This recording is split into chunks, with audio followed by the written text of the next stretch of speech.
Shalom, shalom. I need YAHKANON. Basically, I'm Judah the Shooter. It's time to put another myth to bed. There's a lie that is being told and taught amongst the nation of Israel. It's not a direct shot to any camp, any group, any woman, any sister. They say that, well, you can have multiple wives, but they can't live in the same house.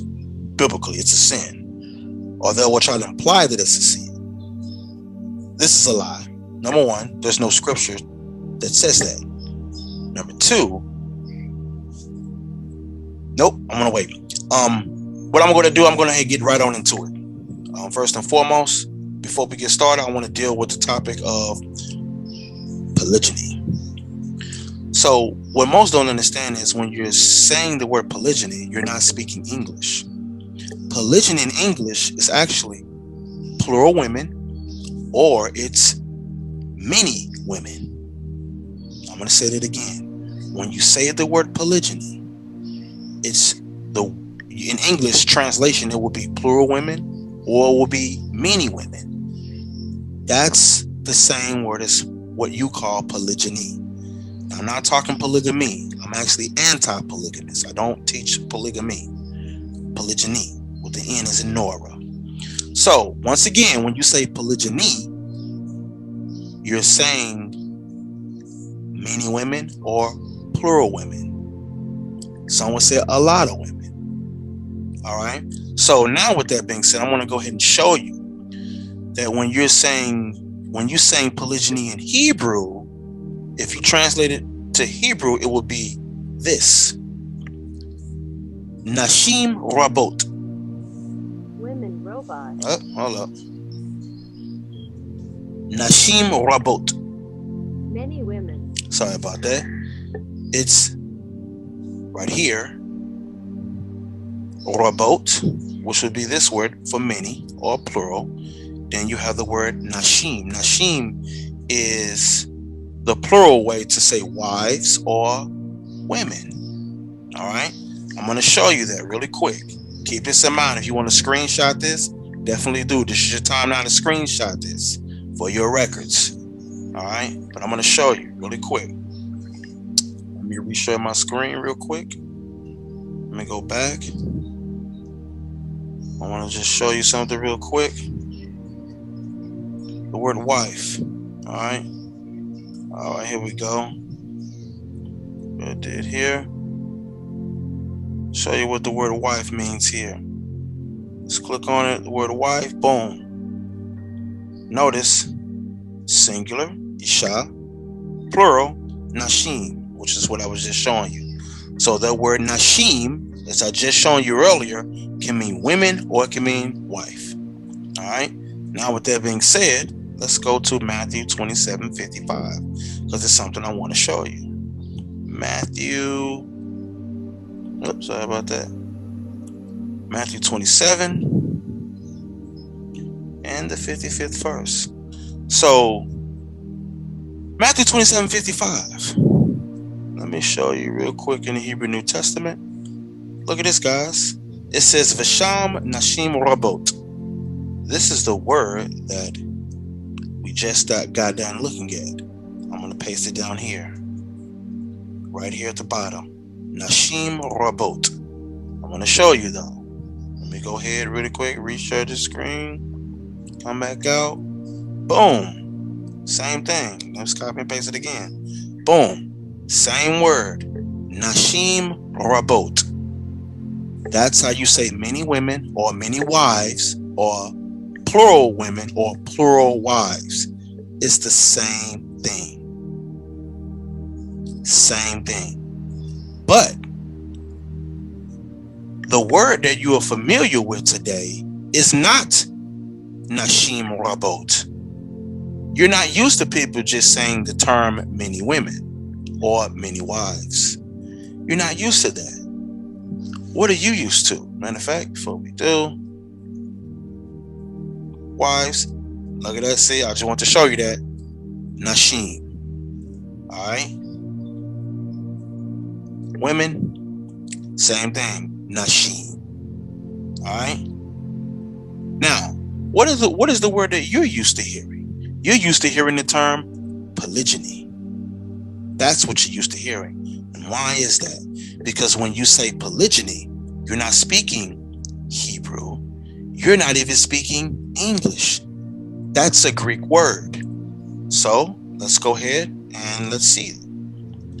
So share my screen again. Okay.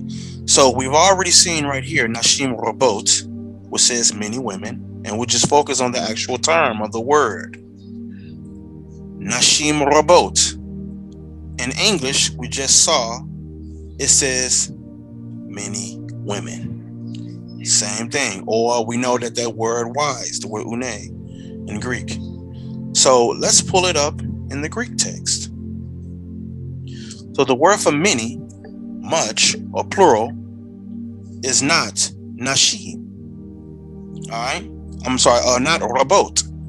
It's, look at that, polos, which can also mean very much. So I'm going to put it down here. That's the word for many. Now, this word for women, it's not going to be nashim. It's une. Let's copy that. Down here at the bottom. So this would say many women. It's what you know as polygyny. That's what you call polygyny in English. Let's go ahead and see. I just copied and pasted. I'm going to screenshot it really quick. All right, let's go ahead. Boom. So we're going to translate it. We're going to translate this word from the Greek, and we're going to see what it says in English. Look at this. Boom. Many women. That word right there look familiar, guys? Huh? You see the sigma on the end? It denotes masculine. Let's click on this and let's see what it says. Listen carefully. Did you hear that? Did you hear that? One more time. That's where you get polygyny from. Let's see it again. So those who say that the word polygyny is not in the Bible, they're wrong. They're wrong. Listen again. So polygyny is what you call polygyny. One more time. Polygyny is what you call polygyny, which is many women or many wives. Same thing. Same exact thing. Which in Hebrew is nashim rabot. Think about that. Now watch this. Start sharing my screen again. Share it again. Boom. We're going to type in that same word wife and what you call the New Testament. Okay. So right here in Matthew 1:24, when we see the word wife right here, let's click on what that says, guys. Look at that. Une. It's the same exact word. Let me copy it. Remember this word right here? It's the same word. Watch this. Paste. Down there. Look at that. So now you know that women and wife is synonymous in Hebrew, in Greek, and in English. All right. So now this word une, which you know is une, it would be nashim. I apologize, nashim. Now, matter of fact, I want to do something else really quick. I want to do another one really quick. Another source. Let's get this over. Blue letter. We're going to type it in Matthew 27, verse 55. Watch this. Oh, there we go. Matthew 27 and 55. See right here? And many women. Let's click on it. Okay. So now we're in Matthew 27 and we're in the 55th verse. So let's go ahead and deal with that. Here go the word for many. Let's click on it really quick. Strong's G 4183. Halus. Now the sigma on the end denotes masculine in Greek. So, like for example, you might see the word instead of Isaiah, you see Isaias, right? Instead of Zechariah, you see Zecharias. Why? Because the S on the end, or the sigma. So your palus is where you get poly from. See, look right here. See, many. Look at that.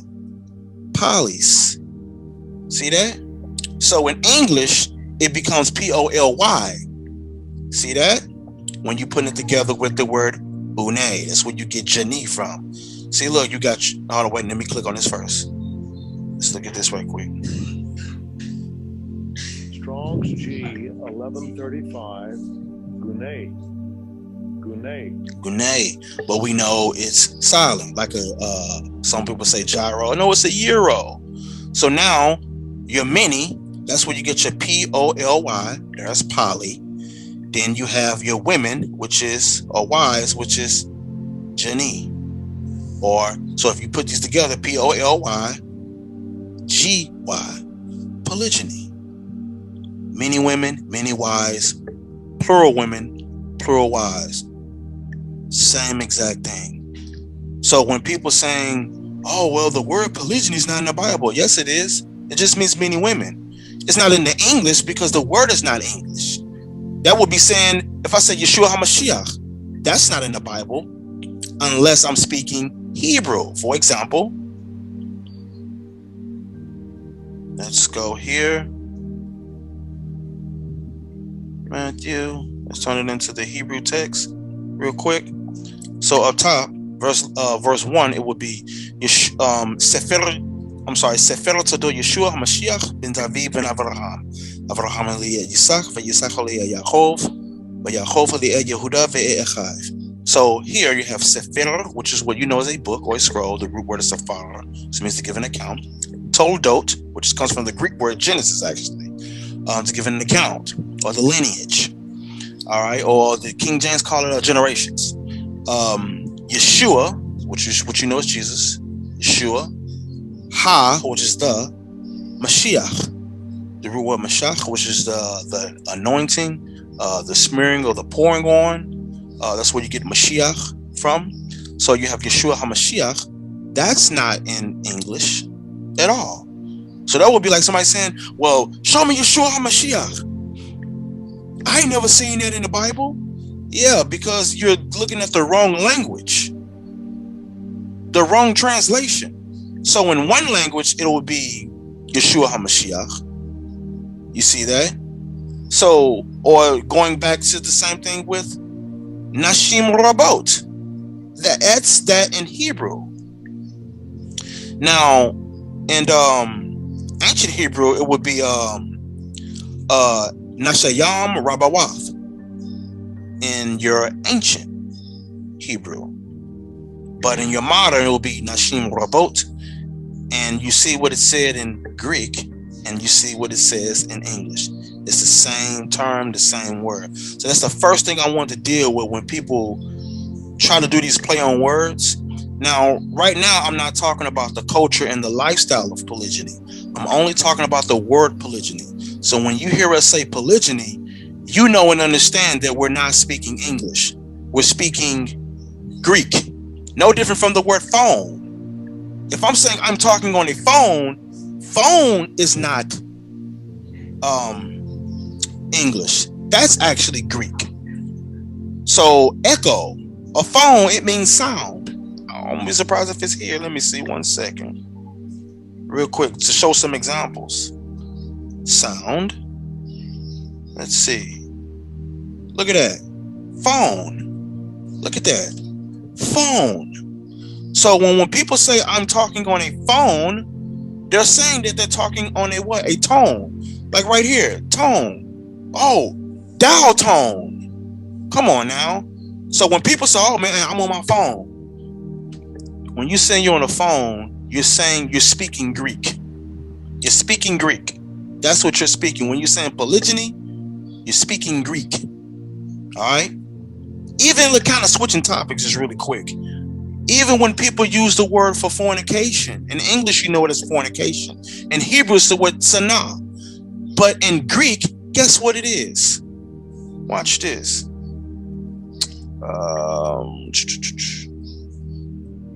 That's matter of fact, 1 Corinthians 7:2. I actually did a lesson on 1 Corinthians 7:2. You all definitely will want to watch that lesson because it was really good. I broke out the real context of what this actually means. So definitely check out that lesson I did on 1 Corinthians 7 and 2 as well. It's really good. But when you are looking at this word for fornication, look at the root word there. Porn, pornea. It comes from this Greek word here, porneo. That's what porno is what they would say. So I'm using that as an example to show. Look at this, same exact thing. So there are words that we use today, and maybe not knowing that you're saying a different language.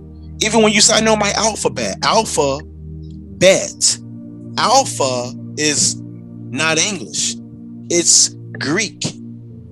Comes from the Hebrew letter Aleph, or ancient letter Ah. But when you say you know your alphabet, alpha once again is Greek, like Christ is what you know is the Alpha and the Omega. But when you say alpha and bet, bet is the second Hebrew letter in Hebrew, bet. So when you say I know my alphabet, oh, look at that. You just said the first letter in Greek and the second letter in Hebrew. Alpha, bet, alphabet. Most people don't know that. So understand, guys, that if I was in Israel, I wouldn't say polygyny. I would say nashim rabot. They would know, okay, many women. But if I was in Greece, I would say palus une. But if I'm here, I can just say many women. But when you say many women in America culture, to them, they can be a little confusing. So we'll use the term that most people are familiar with, and that's polygyny. So the term and the word polygyny is in the Bible. If you're speaking Greek or reading Greek, it's there. That word is there. So now we're going to deal, now that we got that out of the way, now it's time to deal with the culture and the lifestyle that surrounds it. So the topic is, can Nashim Rabot live in the same house as their ish, which you know is a husband? We're going to see. So we're going to move on to the next segment. Shalom, shalom. I need YAHKANON. Basically, I'm Judah the Shooter. It's time to put another myth to bed. There's a lie that is being told and taught amongst the nation of Israel. It's not a direct shot to any camp, any group, any woman, any sister. They say that, well, you can have multiple wives, but they can't live in the same house. Biblically, it's a sin. Or they will try to imply that it's a sin. This is a lie. Number one, there's no scripture that says that. Number two, nope, I'm going to wait. What I'm going to do, I'm going to get right on into it. First and foremost, before we get started, I want to deal with the topic of polygyny. So what most don't understand is when you're saying the word polygyny, you're not speaking English. Polygyny in English is actually plural women, or it's many women. I'm going to say that again. When you say the word polygyny, it's in English translation, it will be plural women, or it will be many women. That's the same word as what you call polygyny. I'm not talking polygamy. I'm actually anti-polygamous. I don't teach polygamy. Polygyny, with the N as in Nora.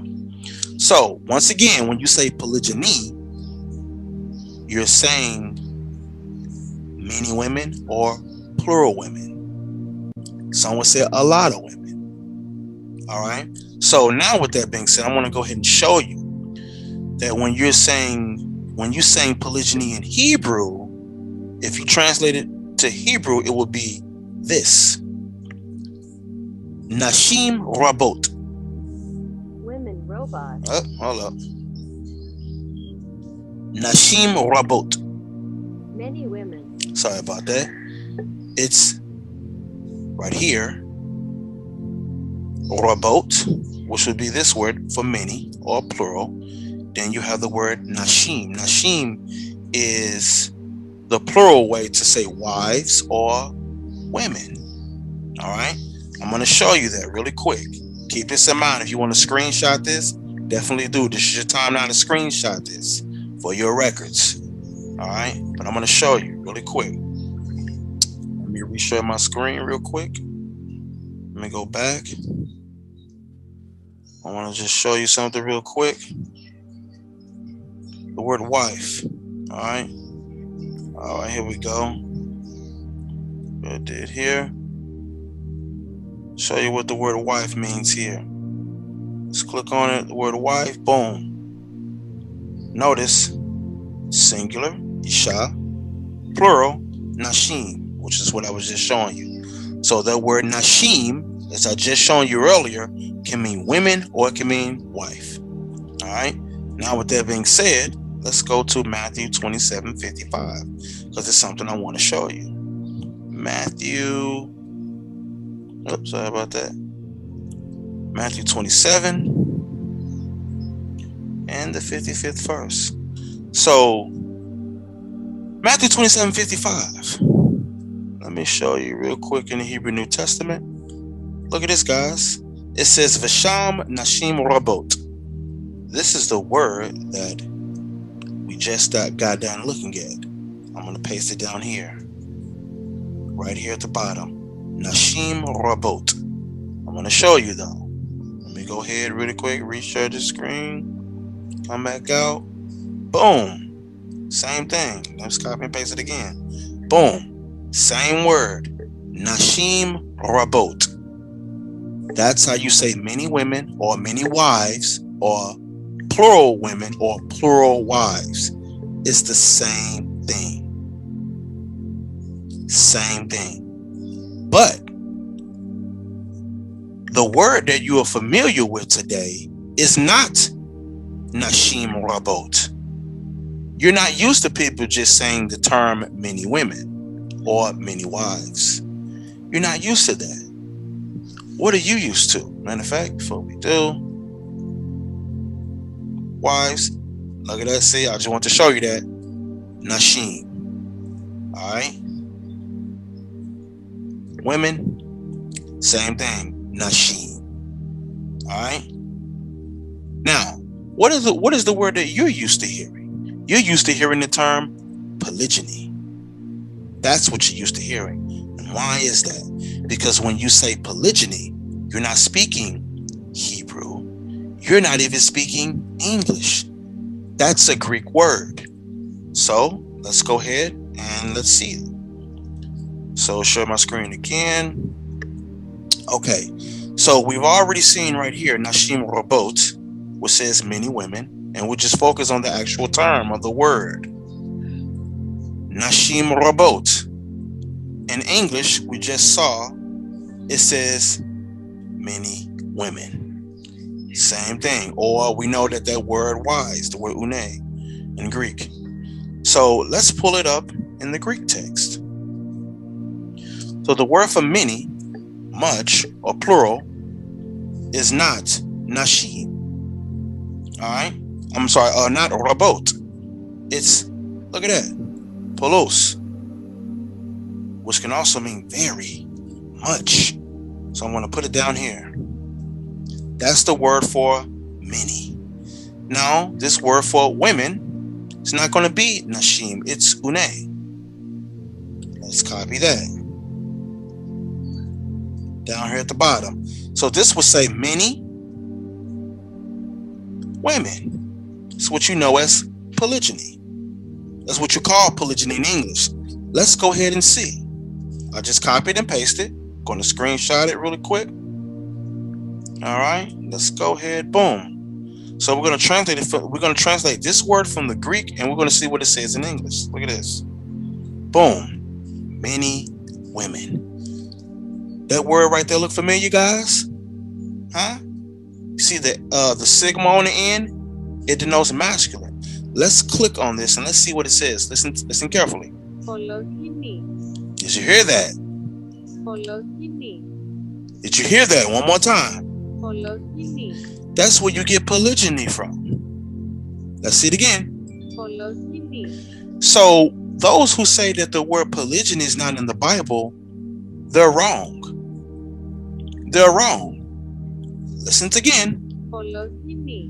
So polygyny is what you call polygyny.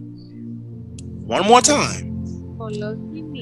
Polygyny is what you call polygyny, which is many women or many wives.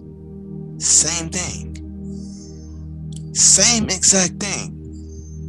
Which in Hebrew is Nashim Rabot. Think about that. Now watch this. Stop sharing my screen again. Share it again. Boom. We're going to type in that same word wife and what you call the New Testament. Okay. So right here in Matthew 1:24, when we see the word wife right here, let's click on what that says, guys. Look at that. Une. It's the same exact word. Let me copy it. Remember this word right here?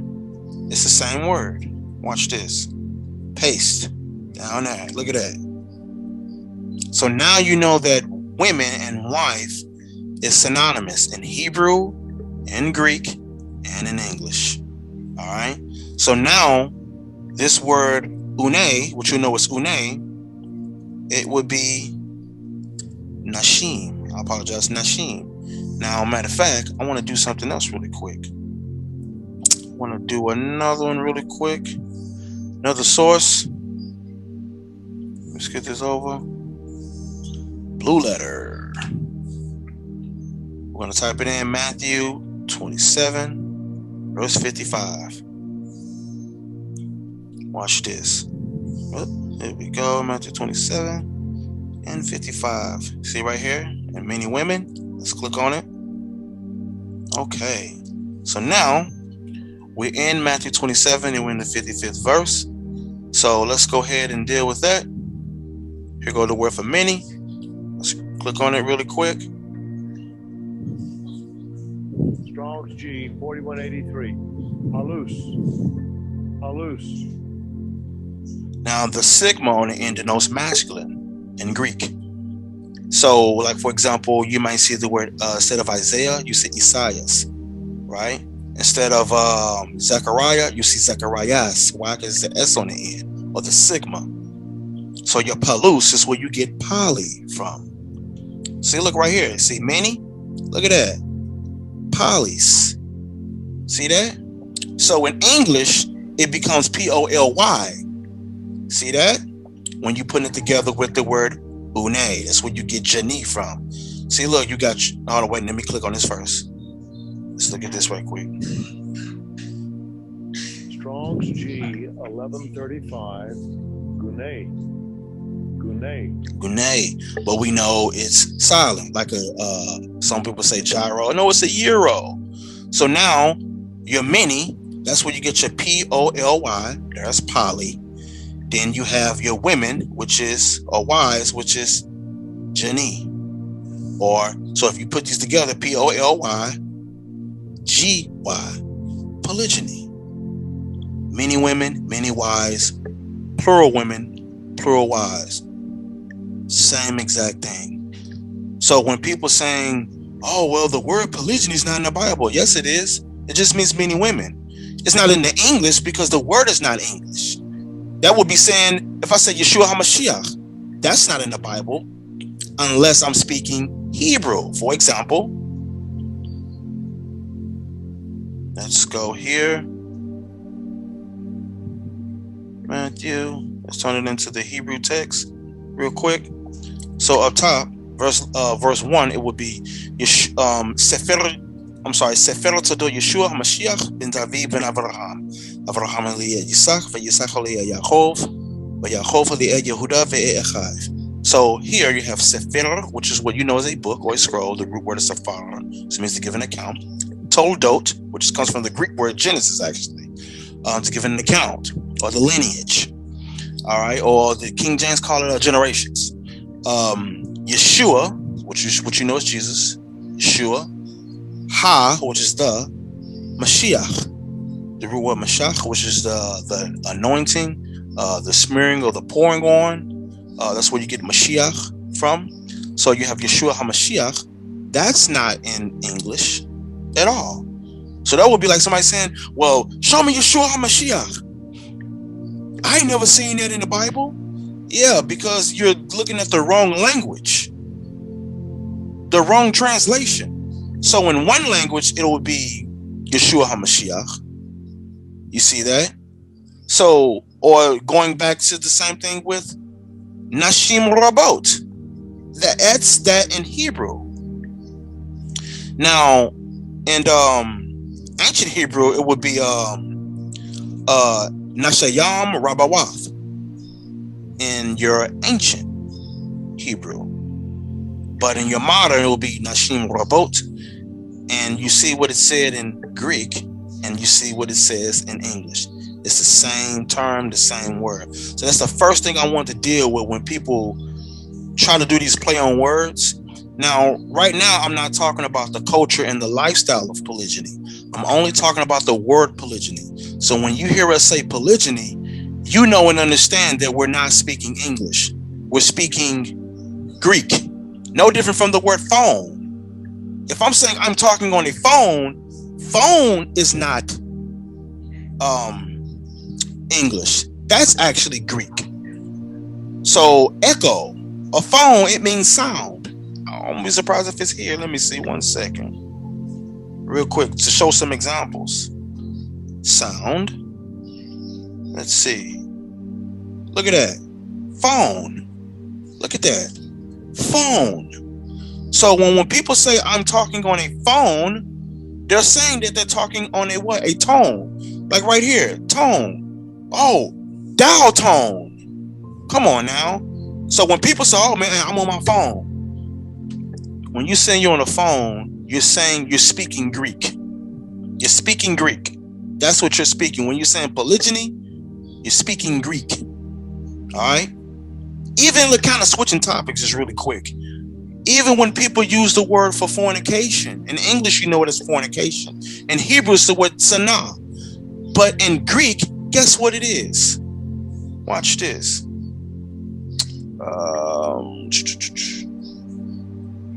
That's matter of fact, 1 Corinthians 7:2. I actually did a lesson on 1 Corinthians 7:2. You all definitely will want to watch that lesson because it was really good. I broke out the real context of what this actually means. So definitely check out that lesson I did on 1 Corinthians 7:2 as well. It's really good. But when you are looking at this word for fornication, look at the root word there. Porn. Pornia. It comes from this Greek word here. Pornio. That's what porno is what they would say. So I'm using that as an example to show, look at this. Same exact thing. So there are words that we use today and maybe not knowing that you're saying a different language. Even when you say, I know my alphabet. Alphabet. Alpha is not English. It's Greek. Comes from the Hebrew letter Aleph or ancient letter Ah. But when you say, your alphabet, alpha once again is Greek, like Christ is what is the Alpha and the Omega. But when you say alpha and bet is the second Hebrew letter in Hebrew, bet. So when you say I know my alphabet, oh, look at that. You just said the first letter in Greek and the second letter in Hebrew, alpha, bet. Alphabet. Most people don't know that. So understand, guys, that if I was in Israel, I wouldn't say polygyny. I would say Nashim Rabot. They would know, okay, many women. But if I was in Greece, I would say Palus Une. But if I'm here, I can just say many women. But when you say many women in America culture, to them, they can be a little confusing.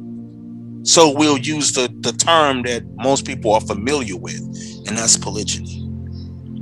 So the term and the word polygyny is in the Bible. If you're speaking Greek or reading Greek, it's there. That word is there. So now we're going to deal, now that we got that out of the way, now it's time to deal with the culture and the lifestyle that surrounds it. So the topic is, can Nashim Rabot live in the same house as their ish, which is a husband? We're going to see. So we're going to move on to the next segment.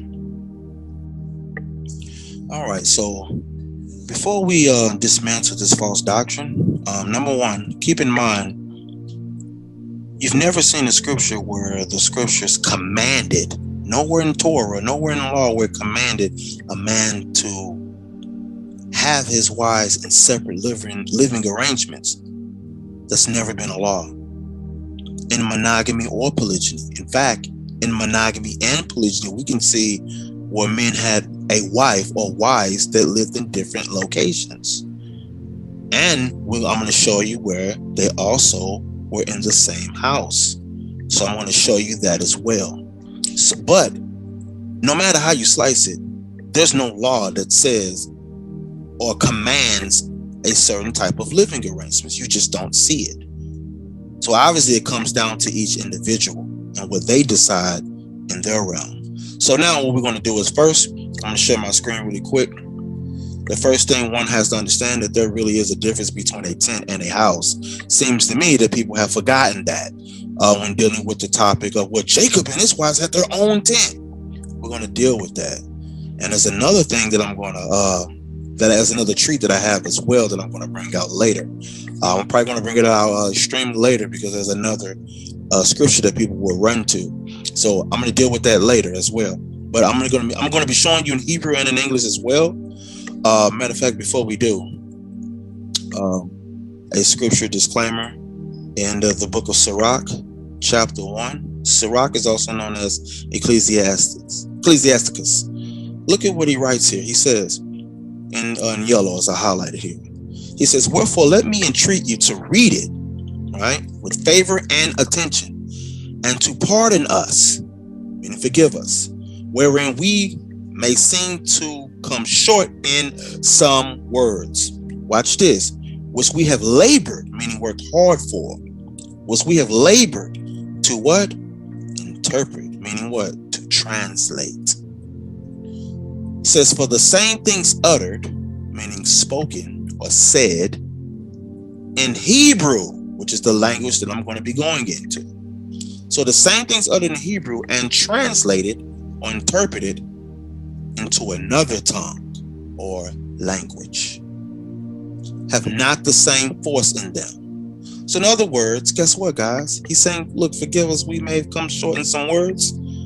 Keep in mind that the same things that are uttered in Hebrew and translated into another language, it don't have the same force in it. Which means that when you go into the original text, the Hebrew text, you're going to get a lot more meat versus in another language. It's going to be some meat there, but it's going to be some milk. So pardon us. All right. But anyway, it says, and not only these things, but the law itself. So even in the Torah, guys, there are some things that you're just going to learn a whole lot more when you go into the original language.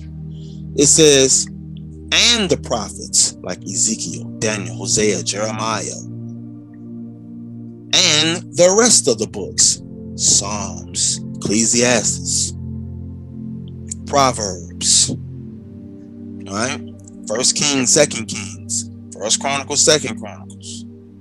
But then he says, have no small difference, guys. It has no small difference when they are spoken in their own or original language. Keep that in mind, guys. So now with that being said, let's go to the book of Numbers, chapter 1 and verse 52. Alrighty. So Numbers 1 and 52 in English, it tell you, and the children of Israel shall pitch their tents. Keep that in mind. Pitch their tents. Every man by his own camp, and every man by his own standard throughout their host.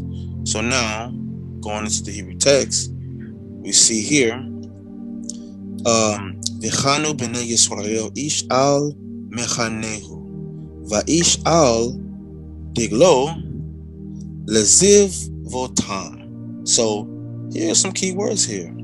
V'chanu b'nei Yisrael. That's where you had read where the children of Israel pitched their tents, or they had encamped there. They set up camp there. All right. Then we have ish al mechanehu. Look at that. What does this mean right here? Check this out. Let's highlight this, guys. I want to show you all something. Let me copy that real quick. Let me stop sharing and reshare real quick, guys. What does that mean? Oh, how about that? Let me get rid of that. Camp. So they set up camp there. All right, it's what you know is like a campsite. Matter of fact, take the suffix out as well. Campsite. See that? That's what this is dealing with. So let's go back. That's what I'll be dealing with later. So share my screen again. Boom. So now we see that they're setting up a campsite. This is why your King James Version is speaking of what? Tents. Tents. And the root word for this word for tent is, it should be chana. Chana. See that? Chana. So it says properly inclined by implication to decline. We're setting or raising evening. Here we go. To pitch a tent. Generally. To encamp. That's what we just got done looking at there. What I just showed you. See that? Intense though. It's telling you intense. See that? Dwell, encamp, grow in, lie, pitch, tent, rest. So you see that, guys? Another thing I want to show you also. So now we have the word chana. Another word you know for tent. One of the most popular terms is the word sukkot. All right, a sukkah. So Leviticus 23. Let's go ahead real quick. Leviticus. So Leviticus 23 and verse 42. All right. Matter of fact, let me go back real quick. Feast of Booths. It says, and the Lord spake unto the and the Lord spake unto Moses, saying, speak unto the children of Israel, saying, the 15th day of this 7th month shall be the Feast of Tabernacles, 7 days unto the Lord. So, but before we do, verse 42 says this: you shall dwell in booths 7 days. All that are Israelites born shall dwell in booths. So let's first look at the word for tabernacles really quick, guys. For tabernacles here, did you see that? When I click on it, what word is that? Boom. Sukkah. See that? Sukkah. Which is what? A hut, a lair, booth, cottage, covert, pavilion. See that? It's like a covering. Then it says tabernacle, tent. Keep this in mind. From the root word, suk, which is what? A hut. See this? Tangle bowls. You know what? Branches. So lair, covert, den, pavilion, tabernacle. Right, guys? So now with that being said, remember verse 42? Hopefully I'm not going too fast, guys. When it says you shall dwell in booths, look at that. Sukkah. Same exact thing. Keep this in mind, guys. Are we talking about a house right now? No. We're talking about a literal tent. So we have the word chana, which was in Numbers 1 and 52, and now in Leviticus 23 and verse 42. And that's showing you what? The word sukkah. Keep that in mind, guys. So with that being said, let me show you in the text real quick. Alrighty, look at this. Basuchot. Look at that. You know how people doing the Feast of Tabernacles? They'll say Sukkot. There it is right there. See that? There it is right there. Basuchot. See that? Teshvu. Shivat.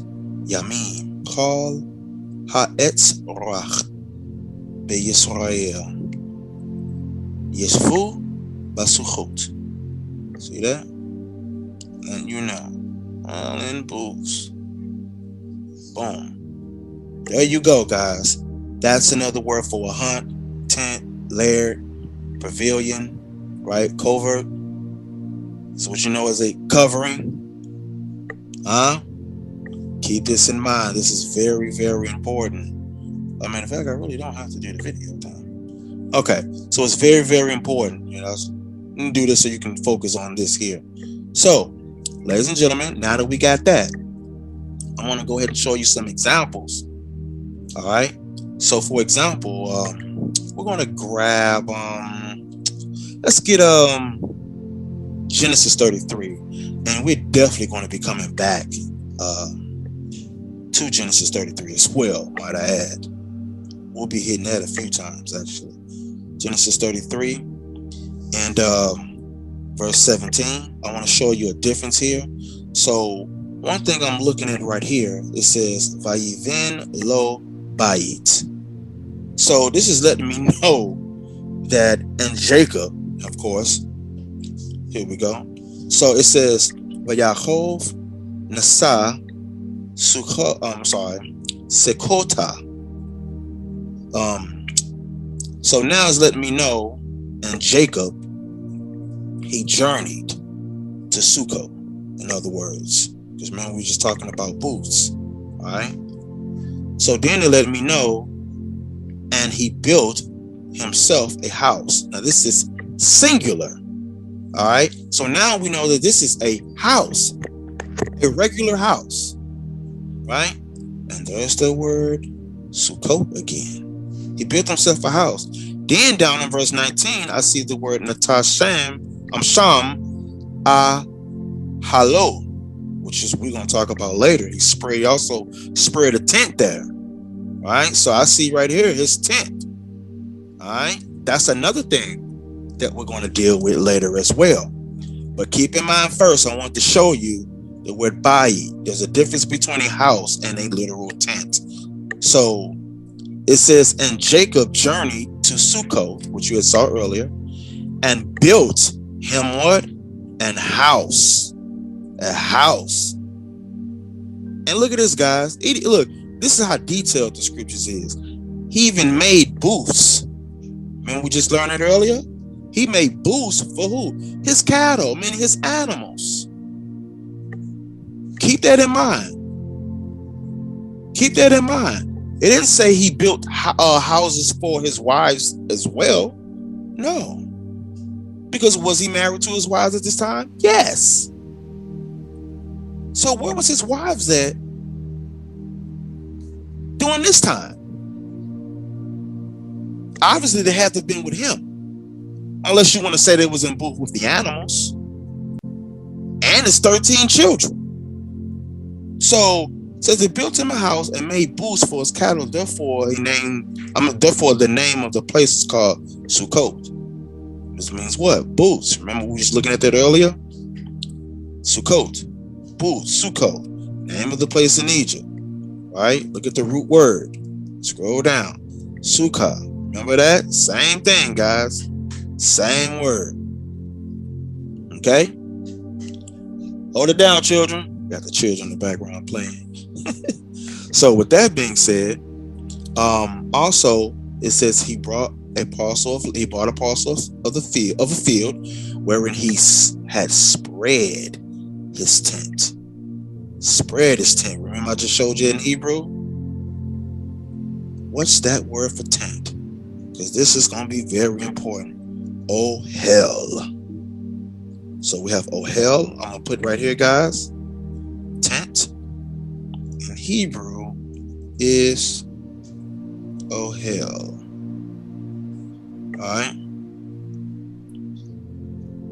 I'm going to put down here house in Hebrew is Bayit. Bayit. Which is, let me go here. We got build some house. Here we go. Boom. Bayit. And you know, I have the TH there. It's the same thing, guys. Bayit. Keep that in mind, guys. So, we have Ohel, which is a literal tent. And then we have the word Bayit, which is a house. So, he spread a tent and built a house. Keep this in mind. And I'm going to reiterate this so people can see that there is really a difference between a house and a difference between that Ohel and a tent. Keep this in mind. So with that being said, we're going to go, I can turn my video on. So keep in mind, guys, there's a difference between a house and a tent. Okay, guys? House and a tent is not the same thing. All right. So now what we're going to do is we're going to go to the next verse. We're going to go to Genesis real quick. And we're going to go to, let me share my screen really quick. We're going to get Genesis. And this time I'm going to do chapter 12. Let's do chapter 12 real quick.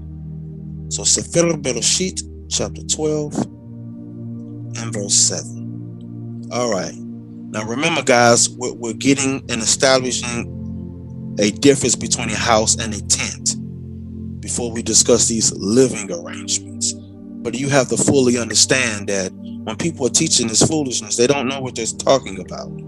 So Genesis 12 and 7, it says, and the Lord appeared unto Avram. Remember, this is where he got his name changed in chapter 17, verse 5. So Abraham, which you know is Abraham, and said unto thy seed or offspring will I give this land, and there builded he an altar, and the Lord who appeared unto him, and he removed from thence unto a mountain on the east of Bethel, and pitched his tent. Keep that in mind. And pitched his tent, having Bethel on the west and Hai on the east, and there he builded an altar unto the Lord, and he called upon the name of the Lord. But notice it say he pitched his tent. Let's go ahead into the Hebrew real quick. So, ladies and gentlemen, hopefully you guys are paying attention, because if you understand that, once again, look, really quick, guys, once again, just in case, there's always somebody that's not paying attention. So notice in verse 8, and pitched his tent, right? Let's go to the Hebrew text. All right. So, ladies and gentlemen, what do we have here in front of us? Look at this.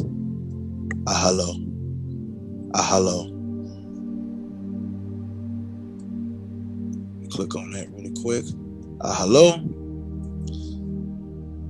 Let me click on. Oh, here we go. So you see the Aleph down there, just like the Aleph right here, guys, at the bottom. You see your Hey. Then you see your Hey right there. Then you see your Lamed. Oh, sorry about that. Lamed, just like this little Lamed here. Then, of course, you see the suffix.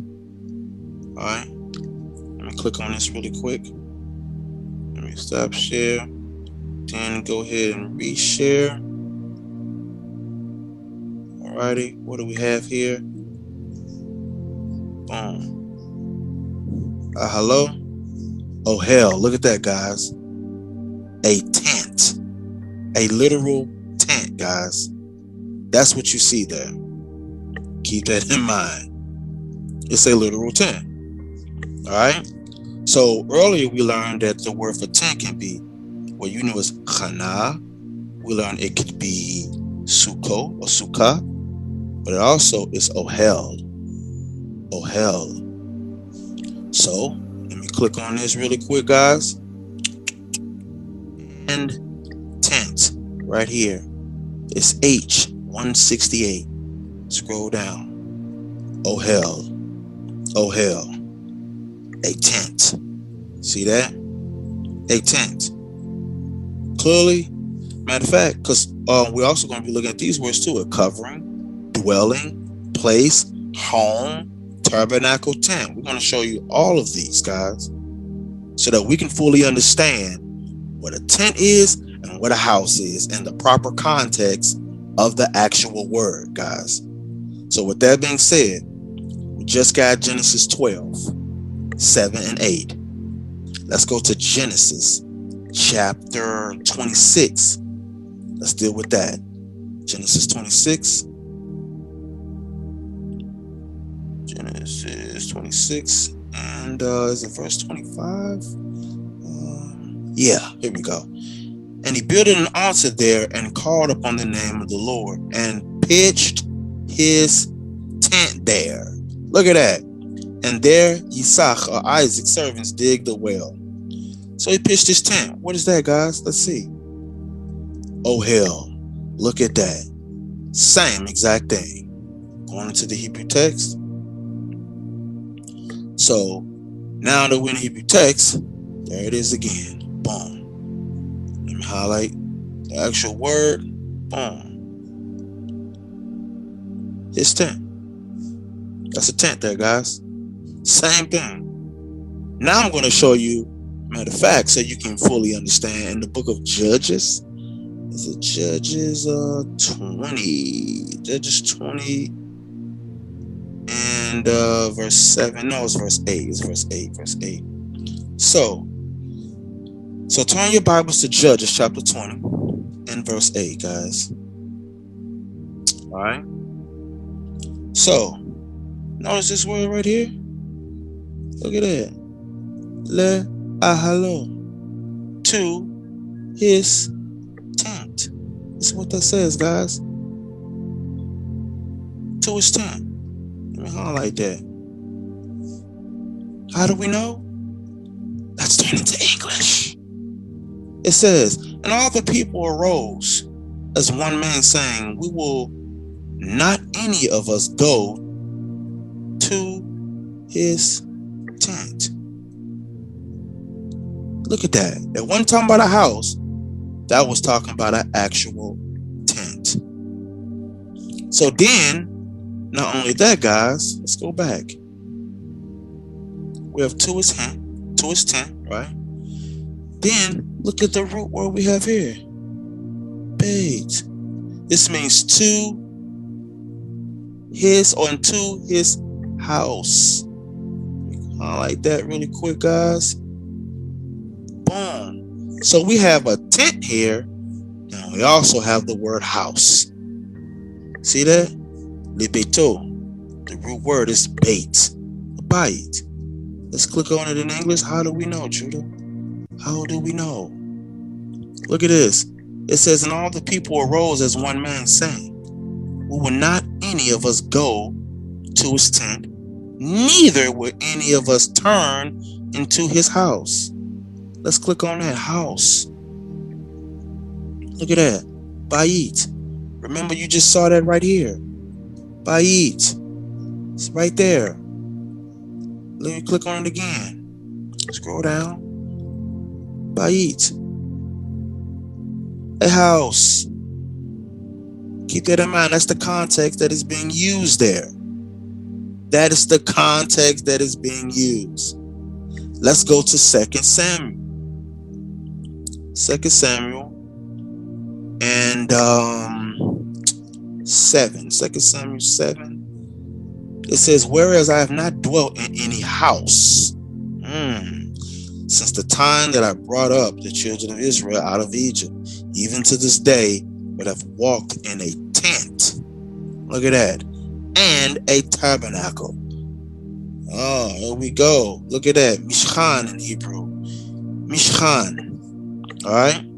Because we're going to be dealing with all of these things, guys. With all of them. So we have a house, a tent, and a tabernacle there. Let's go ahead and deal with that. All righty. So now, guys, here we go. Bebayit, which is in a house. Look at that, guys. Here it is. House. House. House. House. Then we have in a tent. This bait here, it signifies in a house. A tent. In a tent. Oh, hell. Isn't that the same thing right here, guys? At the bottom there? In the house is the same thing right here, guys? Huh? Think about that. That's the same thing. Uv Mishkan. See? Uv Mishkan. See that? And in tabernacle. That's the word Mishkan there. All three there. House, tent, Mishkan, tabernacle. Keep that in mind, guys. Keep this in mind. But the main word I want to deal with is this one right here. Oh, hell. Because that is a literal tent. A literal tent. Let's go to Job 8 and 22. Hopefully I'm not going too fast. Job chapter 8 and verse 22. All right. Go ahead and give you a second to get there, guys. So it says, we have, here we go. Shanei kach yil bishu vashet ve'ohel. Right there. Boom. What word is that, guys? See that? Look at that. That's the same word for tent or dwelling place, in other words. Let's watch this. Here we go. Boom. So when you see, they that hate thee shall be clothed with shame in the dwelling place. Let's scroll down. Look at that, guys. Oh, hell. So we know that this says dwelling place, but what type of dwelling place? A tent. Remember earlier we learned that this word, oh, hell, means a tent. It can mean covering. Look at this.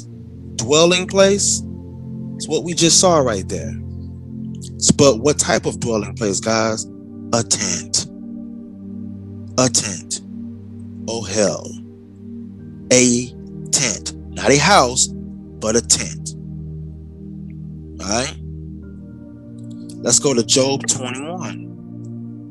And I think it's 20. Job 21 and 20. No, it's 28. It's 28. Yeah. It says, for ye say, where is the house of the prince? And where is the dwelling places of the wicked? Wait a minute. Look at this, guys. So now we have here Beit, which is house. My bad, I was going to copy it. Look at that. Look at this. Then it goes on to say, oh, hell, which is the dwelling place. But what type of dwelling place? A literal tent. A literal tent. A literal tent. All right. So let's go ahead. Remember, we're just dealing with the words first to show you there's a difference. So now we have the dwelling place of the wicked, but now we know what type of dwelling places. That's talking about a literal tent in the Hebrew text. Let's go to Exodus 26. Exodus 26 here. Exodus 26 and 7.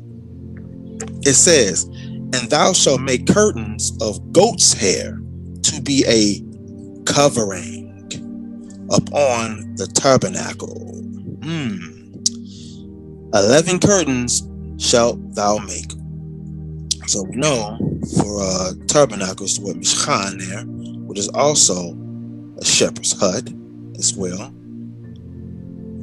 Alright, which is also a tent and tabernacle. Of course, when you look at the tabernacle, it looks like a tent. You know, that's easy. We all know that. So ain't really no point of going too deep into tabernacle because this we already know. But what I was focused on is this word ohel is also used. It had goat's hair and it says used for a covering. What's that? Look at that, guys. It's the Hebrew word ohel, a tent, covering, in other words. Going into the Hebrew text once again. All right, look, before we are done at the end of the day, you all gonna know how to find it. Aleph, Hey, Lamed is the Hebrew letters. Ohel. There it is, guys. Ohel. Ohel. Now, remember we saw earlier? Al-Mishkan, right? Which means upon the tabernacle or on the tabernacle. Mishkan, that's the word used for tabernacle, but most don't know that a tabernacle can also be used as this word, ohel. Why? Because this mishkan here is still a covering, it's still a tent as well. So, as I said, I wasn't going to spend too much time in it, but I figured, why not just kill two birds with one stone? I'll go ahead and talk about it. You have Sefer Vayikra of the book of Leviticus, chapter 4. And we're going to look at verse 14. I'll give you a second, guys, because I know I'm probably moving too fast. So turn your Bibles to Leviticus chapter 4, and we're going to look at verse 14. All right. So go ahead and give you a second. All righty. So notice there's the word ohel right there, guys. I'll be. Look at that. The word ohel is right there. But get this though, it's also used here. Ohel in verse 16. See that? It's also used in 16 as well. So let's go ahead and read these verses. Leviticus 4, 14 through 16. It says, when the sin which they have sinned against it is known, then the congregation shall offer a young bull or bullock for the sin, and bring him to the tabernacle of the congregation. Tabernacle. It says, and the elders of the congregation shall lay their hands upon the head of the bullock before the Lord, and the bullock shall be killed before the Lord. And the priest that is anointed shall bring of the bullock's blood of the tabernacle of the congregation. Now let's see, what is those words for tabernacle? Okay, so now we see here tabernacle is used as what? Ohel. So now we know what kind of tabernacle that's speaking about. This tabernacle is a tent. Here it is again. Tabernacle again is used as the same Hebrew word ohel. Let's go ahead and copy it real quick, because remember we keep saying this word once again. And let's go back and reshare my screen here. I'm going to paste it. Type it in. Boom. Ohel. Once again, that is a tent. A tent. Now, you know, a house, you would say bayit. House. House. That's not the same word. But why does this look familiar? Let me stop sharing my screen. Let me go back and reshare. Here. Remember earlier? House. Just copy, boom. Same thing. This is the same word as that. See that? Same thing, guys. So there's a difference between a house and a tent. Right? Here's one that a lot of Israelites are familiar with. I don't know why I didn't go this one earlier. Psalms 83. Psalms 83. Psalms 83 and verse 6. You remember the scripture that people always read, for they've taken crafty counsel against our people and consulted against our hidden ones. That said, come, let us cut them off from being a nation, that the name of Israel may be no more in remembrance. For they've counseled together with one consent. They are confederate against thee, the tabernacles of Edom and the Ishmaelites, Moab and the Hagarenes. But tabernacles, look at this. Let me go to the Hebrew text real quick in verse 6. All right. So in verse 6, what do we have there? Can anybody find out what do we see? If you don't know, watch this, guys. Boom. Tabernacles. Ohel. The tents of Edom. That's what that is. The tents of Edom. Now let's deal with another scripture that is familiar with. We know Absalom, which is David's son. We already know he was on the run. One of the things he did was he slept with his father David's concubines, which we're also going to be revisiting back later. But one thing he did was he did this in the sight of all Israel.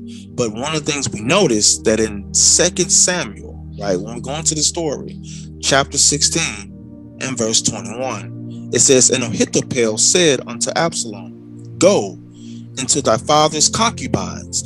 So he's saying, go have sex with them. And then and I even got a lesson on concubine as well, to know what is a concubine. So that's a lesson I have on my channel as well. You can check that out, concubine versus concubines. It goes into what it really is versus what we've been told and taught. another myth. But anyway, it says, go into thy father's concubines, which he had left, to keep, meaning guard or to watch the house. And all Israel shall hear that thou art abhorred of thy father. Then shall the hands of all that are with thee be strong. So he gave him wicked advice. But notice that his father's concubines, they were all in the same house. Look at that. In the same house. Right? Not houses. It didn't say that they left to keep the houses or the homes. It said keep the house, singular. And we'll deal with that later as well, because we're going to go back and get the context of that. But I do want to show that there said house. But let's see, was it a ohel? Was it a tent? No, it was a literal house. Literal house. So it says, so they spread Absalom a what? A tent. Look at that. Look at that. Did it say bayit? No, it says ohel. That was a literal tent up on the top of the house. See that? And Absalom went in into his father's concubines in the sight of all Israel. That was so wicked. So wicked. But notice we seen the difference between a tent and a house. See that? Look at that. Let's go to matter of fact, I talked about Chronicles earlier.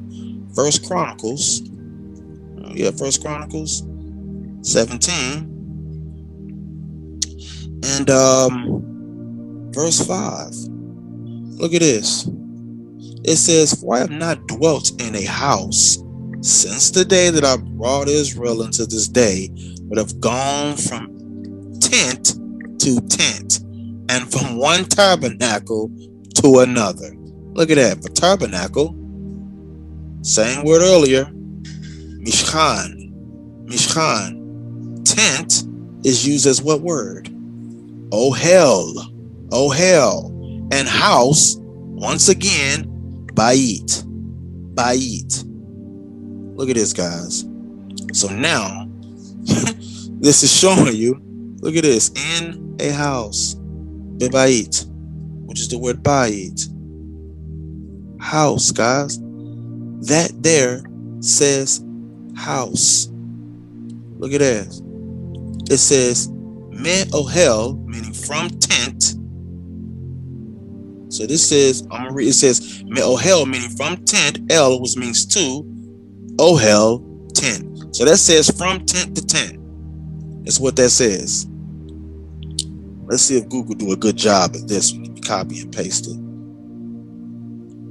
Let's see if Google can even confirm that for you guys. All right. From tent to tent. So me, this mem here can mean out of, it can mean from. So you have this word here, ohel, same thing. This word el meaning two, and the dash, which is pointing to what? Ohel, tent. So that says from tent to tent. Not from house to house, but from tent to tent, guys. All right, so what I'm gonna do is I'm gonna share my screen really quick. It's something I want to deal with, and I think this is one of the most important parts in this actual video, because we've been going over and over tent, ohel, and house, bait or bayit, if you will. But bait or house in the plural sense is batim. All right, batim. And that's how you say houses in a plural sense. So what I want to do is I want to share my screen really quick. All right. We're going to go to the book of Deuteronomy, chapter 8, and verse 12. All right. So I'm going to let you go ahead and get there really quick. So we have pin tochal. So less when you have eaten. B'shavta, and you're satisfied. Uvatim, tovi. So goodly houses. So you have in yellow, which I highlighted, that's the word here. That's the word for bait, house. But in orange, what I did was I'm showing you the plural sense of that word. So in singular form, it will be bayit, but in plural form, it's batim. Batim. And that's how you say houses in a plural aspect. That's going to be very important when we go over a scripture that I want to deal with later. So now that we see here, you see the word houses right here, but it's given to you in the singular aspect, bayit. But we saw in the actual text, it's bait, a bayit. I'm sorry, batim. So keep that in mind. Let's go back to the text. Look at that, guys. Batim. Batim. That's plural. That's definitely plural, guys. All right. Now, something I want to deal with in 1 Samuel. 1 Samuel chapter 5, really quick. 1 Samuel 5.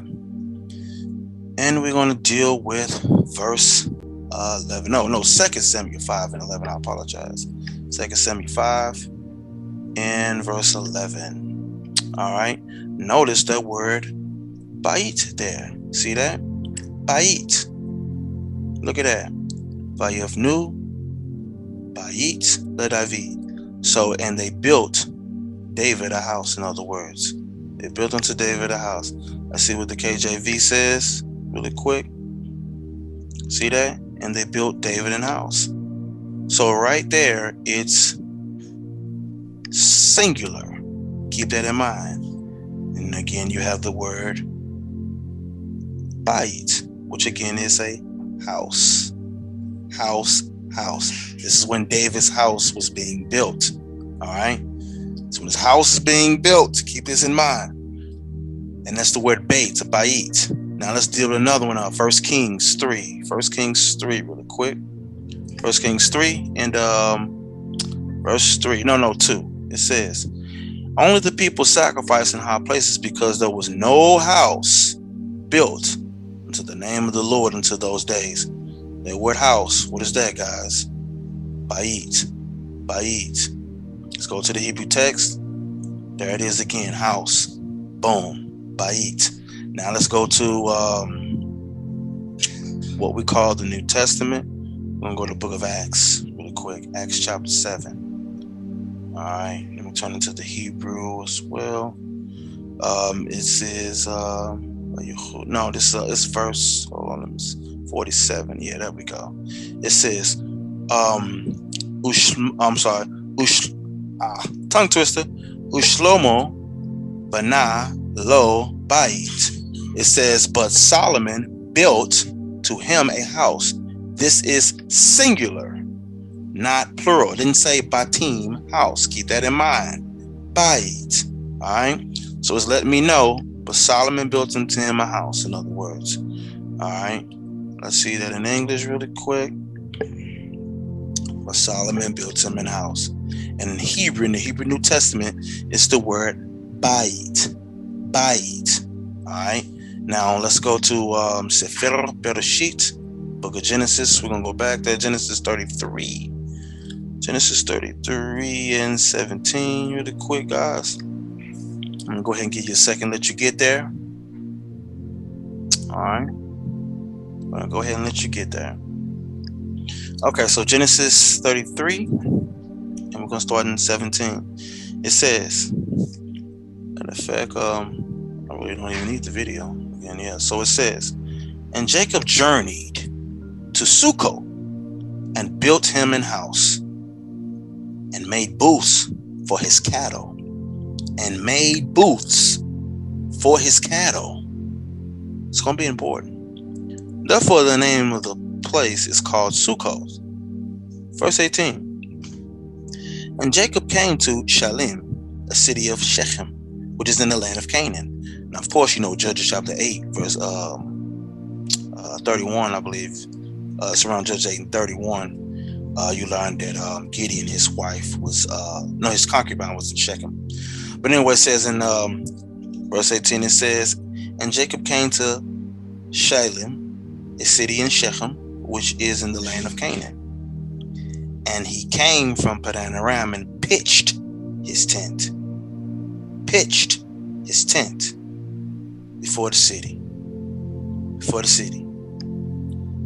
And he bought a parcel of a field where he had spread his tent. Spread his tent. Look at that. At the hand of the children of Hamor, Shechem's father, for 100 pieces of money. So one thing we see here, Jacob was on a journey and he went to Sukkoth. Then he built him a house in the place of Sukkoth. See that? And in that place called Sukkoth, he ended up making booths for his animals. Right? But then Jacob ended up leaving and he came to another place called Shalem, which is a city in the land of Canaan. See that? And obviously he forsook that house, and then he ended up pitching him a tent there in this city, Shalem or Shalem. Then he bought a parcel of the field and he had spread his tent at the hand of the children of Hamor. Now, oh yeah, and of course you know we got to go in that text. Look at this here. Vayiven lo bait, and he built him an house. This is singular. Didn't say houses. Didn't say houses. But then we see here, he built a Sukkoth, which is a stall, pavilion. Look at that. For his animals. Didn't forget that. So where was his wives at this point? Huh? Because after he left Shechem, we see here, it says the word Natah Sham Achalo. So he spread, and there he spread his tent. There he spread his tent, guys. His tent. Look at that. And this is not plural. This is singular. This is singular. So before I deal with one of my cases and points, in verse 17, in one city, yeah, there was a house in one city. There's another city, right? He pitched his tent. Right? Pitched his tent. Chana, as I told you earlier, is another word for tent. Then, in another spot, what did he do here? He spread his tent. Oh hell. Which is that? Oh hell. So notice in one verse, in this verse, when he was in that city, it said house. House. Not homes or houses, as in plural. Now you get some people that say some mess like, oh, it was a 2-family, or could have been a 4-family flat. Where are you reading that at? Nowhere. And even if it was that, which it never said this, you're contradicting yourself because you just put them in the same location, same building, same house, which just means they would have had just different rooms, which means that your argument saying that, oh, wives can't live together, that automatically goes out the window if you want to say that. And in that, and in the scriptures, it said his tent in one spot, then house in another spot. Nothing plural did it mention houses or tents for them. Hell, it even had time to mention that he made stalls, aka shelters, or a hut for his animals or cattle. Look at this, booths earlier. Hut. Same word for tabernacle. Remember that earlier? Think about that. And this is by a form of setting it up or nailing it up. So I'm highlighting the things that you definitely need to focus on in the Hebrew text. Everything is in the singular form, not plural, which means what? They had to live together, unless you want to say that they were lodging or living with the cattle or the animals. Because one of the case in point, as I showed you earlier, that he built for himself a house. Here, he built himself a house, right? He built the cattle for the animal. set up his tent, right? Spread his tent there. Huh? Look like he encamped, huh? So that lets me know one thing, that they all have to been living in the same spot. Same spot. No matter how you slice this, ain't no running from what it says in the Hebrew text. I'm saying that this is singular, which means that they were what? Together. Which means your argument goes out the window. So in Genesis 33 and 17, it's a available sheet. 33 verse 17. Again, he didn't build a tent. It says he built a house. Then it says he pitched his tent after he bought a parcel of land. He built him a house and a tent. Where was his wives living? Never said anything about them building their own, or he built for them. Yeah, he did build something from someone else or something else, and that was in animals. That. So that lets me know one thing. He didn't leave them outside with the animals. So either you want to say they was outside with the animals, or they had to have been in the house. Regardless, when you come in with your philosophy, trying to create a doctrine that's never even recorded.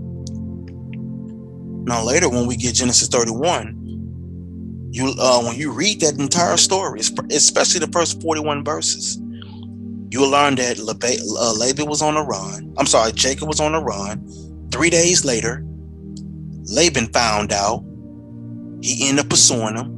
7 days later, it was a 7 days journey. So that lets you know 10 days came about. 10 days came about. And we're going to learn what happened in that story. Because they was on the run. This we'll be reading right here is after they had squashed the beef. So brothers, when they try to run to Genesis 31, all you do is take him right here then. Well, how about right here? He ended up building a house, and then he ended up going to another spot, set up a tent there, then he went to another spot, set up a tent there. What was his wives at then? Because that's singular, not plural. But we'll get Genesis 31. We'll get it. So here it is in Genesis 31. He pitched or set up or nailed it or fastened his tent in a mountain of Gilead. Think about this. They were in the same spot. Same exact spot. So understand that when they come up with this false doctrine, it don't hold up. Because think about it. In this spot, what was his 13 children? 12 sons plus Dinah, his daughter. Where were they at? What was his wives at? Were they living outside with the animals? Huh? No. Not at all. Now let's continue because time goes on from this point. So we're going to fast forward to Genesis 35. We're going to hit a few things and we're going to go back to that famous story in Genesis 31. And we're going to deal with it. So Genesis 35. In fact, hopefully you're paying attention. Genesis 35 and 21. Look at this. All right. So it says, Vayisa Yisrael Vayit. And then this word here is the same word here. Ahalo. See that? Mehala Lamig Del Edir. So letting me know an Israel journey. Then we have the Vayit Ahalo. See that? An Israel journey and spread his tent. That's the word for tent right there, guys. That's the word for tent. Let's go ahead and deal with that really quick. Tent. Oh hell. Same thing I've been showing you guys. That's a tent. That's a tent. Not a house. Bayit. Not batim. Houses. Singular. Tent. Now let's go to Genesis 31 real quick. Genesis 31, and we're going to deal with that. Genesis 31. All right. Genesis 31. All right. So we're going to go to after they fill out. Real quick. Matter of fact, that's what I can do. Boom. Okay. So now we're going to when they had fell out. I'm going to after he ended up leaving. Okay. We're going to go to 20. And Jacob stole away unawares to Laban to Syria. And in that, he told him not that he fled. So now we're seeing that Jacob didn't even let Laban know that he had left. Laban, in case you all didn't know, that's Rachel and Leah's father, whom house he had lived in for 20 years. All right. So Laban at this point don't know that he's gone. All right. He didn't know this for 3 whole days. All right. So then it goes on to say in verse 21, so he fled with all that he had, and he rose up and passed over the river and set his face toward the Mount Gilead, So he headed to a mountain, like I told you. It says, and it was told Laban on what? The 3rd day that Jacob was fled. So you see that? They didn't even know that he was gone until 3 days later. All right, as I told you earlier. It says, and he took his brethren with him and pursued after him. What, guys? 7 days journey. So what's 7 plus 3? 10. So now we see a total of 10 days has gone by now. He gone. He on the run. Now they chasing after him now. So it says, and they overtook him in the what? In the Mount Gilead. In the mountain, guys. In the mountain. See that? This was in a mountain, guys. In a mountain. All right. So keep this in mind. This is near the land of Canaan too, might I add. So then it say, what we at? Verse 24, it says, and God came to Laban the Syrian in a dream by night and said unto him, take heed that thou speak not to Jacob either good or bad. Then Laban overtook Jacob. Now Jacob had what? Pitched his tent in the mount. Look at that. And Laban with his brother pitched in the mountain of Gilead.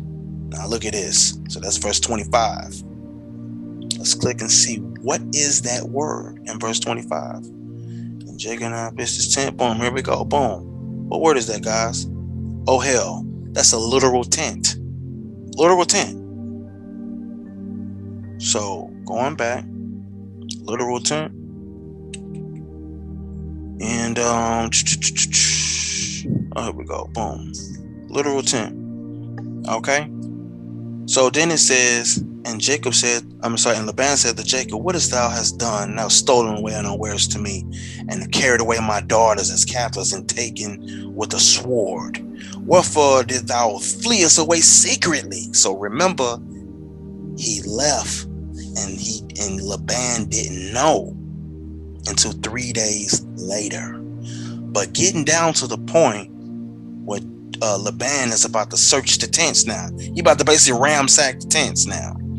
Look at what it says here in verse 33. The verse that I want. It says, and Laban went into Jacob's tent, and into Leah's tent, and into the 2 maidservants' tents. See that? But he found them not. Then went out of Leah's tent and entered into Rachel's tent. So that letting you know he ransacking, looking for his stuff. But look at this though. You notice something in his verses that I got? Look at this. This is tents. Those are the words for literal tents there, guys, that I've been showing you all throughout this. This was literal tents. And remember, in chapter 33, he had went to 3 different spots. He had built a house in one spot, spread his tent in another spot, and pitched his tent in another spot. So we just went back in time. But the key thing here, this is literal tents. If this is somebody's argument, hell, we can go to Walmart and get some tents. If that's the case. So one thing you ask them then, okay, well, if they had their own tent, was this a bayit? Was this a house? Or was it an ohel, which is a literal tent? Hell, you can go to Walmart and get you a tent that could have fit all of them today for about $350 today. And then it got doors on each side. It's one big tent, but each one got a tent within the tent. Tell me online, you go to Walmart and get these tents. You go to them offline. Still to this day. Think about this for a second. And then keep in mind that this, where they run into, people are making it seem like, oh, okay, well, this was just the thing to do. He was on the run. So why are people trying to use Genesis 31? He was on a run. On the run. Are you telling me that he built houses for all his wives and himself in 10 days? Logically, does that make sense to you? No. Because you have to say, oh, well, he did it in 10 days. Even if it were the case, which is not, but even if it was, just entertaining that, he was on the run. And fast forwarding back into time in Genesis 35, when you're going back to fast forward, matter of fact, before I do, verse 41. Notice in verse 41, let me show you so you can see real quick. Hold on, let me show.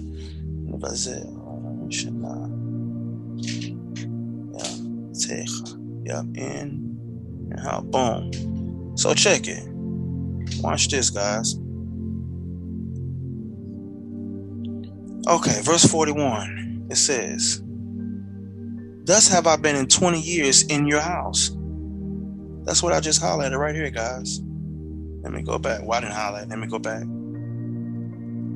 In your beta house.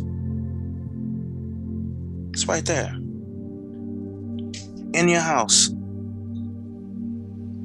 See that? Look at that. Aveticha, meaning he had served him. That's the word aved, which means to serve. He was a servant in his house. But look, was this a tent that he said he was in? No. Look at that. Literal house. A literal house that he was in. So understand that where they trying to run to that nonsense, they can't. They can't do it. Real quick, so some people in the nation of Israel believe in what's known as the pseudepigraphers. You have what's known as the Book of Jubilees. For those who believe in it, this section is for you. So before we do and deal with this, in the Book of Jubilees, you learn the original language it was written in. Notice say it was written in Hebrew. Jubilees was translated from Hebrew into Greek, then translated from Hebrew into Syriac, translated from Greek to Latin, and translated from Greek to Ethiopic. Now, original language, tell you right here, there was no longer any reason to doubt that Jubilees was originally written in Hebrew. That was a view most forcefully argued by R.H. Charles. Keep that in mind. Over 70 years ago, vis-a-vis the possibility of a Greek or Aramaic original. Nevertheless, there was still a considerable latitude debate until the discovery of the fragments of the Hebrew text at both the Qumran and Masada. So anyway, what I want to deal with and show that it was originally written in Hebrew. Why is that important? Because there was an argument that's made here in chapter 33, real quick, in the Book of Jubilees. In the Book of Jubilees, something I want to deal with here. Alrighty, Jubilees chapter 33. Okay, here we go. Jubilees 32. Oh no, wait. And Here we go, Jubilees 33. So something I want to read here. All right, so it says, and this is on page 119. It says, and Jacob went and dwelt toward the south and Magdaledria. And it says, and he, Leah and his wife, went to his father Isaac. And on the new moon of the 10th month, and then it says, and Reuben saw Bilhah attended of Rachel and his father's concubine, washing in water privately, and desired her. And hiding at night, he entered into Bilhah's house at night, found her sleeping in her bed alone in her house, and he lay with her. Hold it down, y'all. So, in here, people argue, well, it says right here she had her own house. She had her own house. So when you look at this in the English language, it does say house. No doubt about it. It says house. Now remember, we just saw that Jubilees was originally written in Hebrew. Now the Jubilees that people have is the one that was translated by a man named R.H. Charles. He is the guy that the people have when they have his translations, R.H. Charles, in London in 1917. Keep this in mind. But what people don't know is there is a copy that was before this, Book of Jubilees in Vienna in 1870, before 1917. Now we're going to go and look at that original version and let's see what it says. Well, as you just learned that Jubilees was originally written in Hebrew.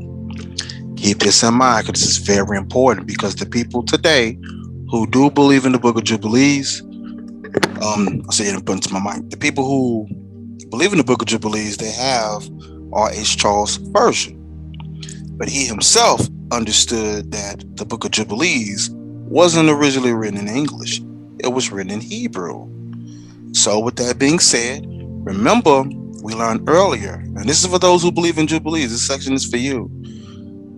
We learned earlier that when you're saying something in one language and it's uttered in another language, it doesn't have the same force in it.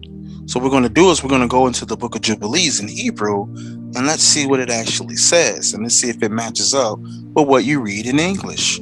So with that being said, let me go ahead and share my screen really quick. Alrighty. Google. Go. Alrighty. So ladies and gentlemen, for those who did not know, yes, you can access the Book of Jubilees for free online. And ladies and gentlemen, before I do, just a little joke here.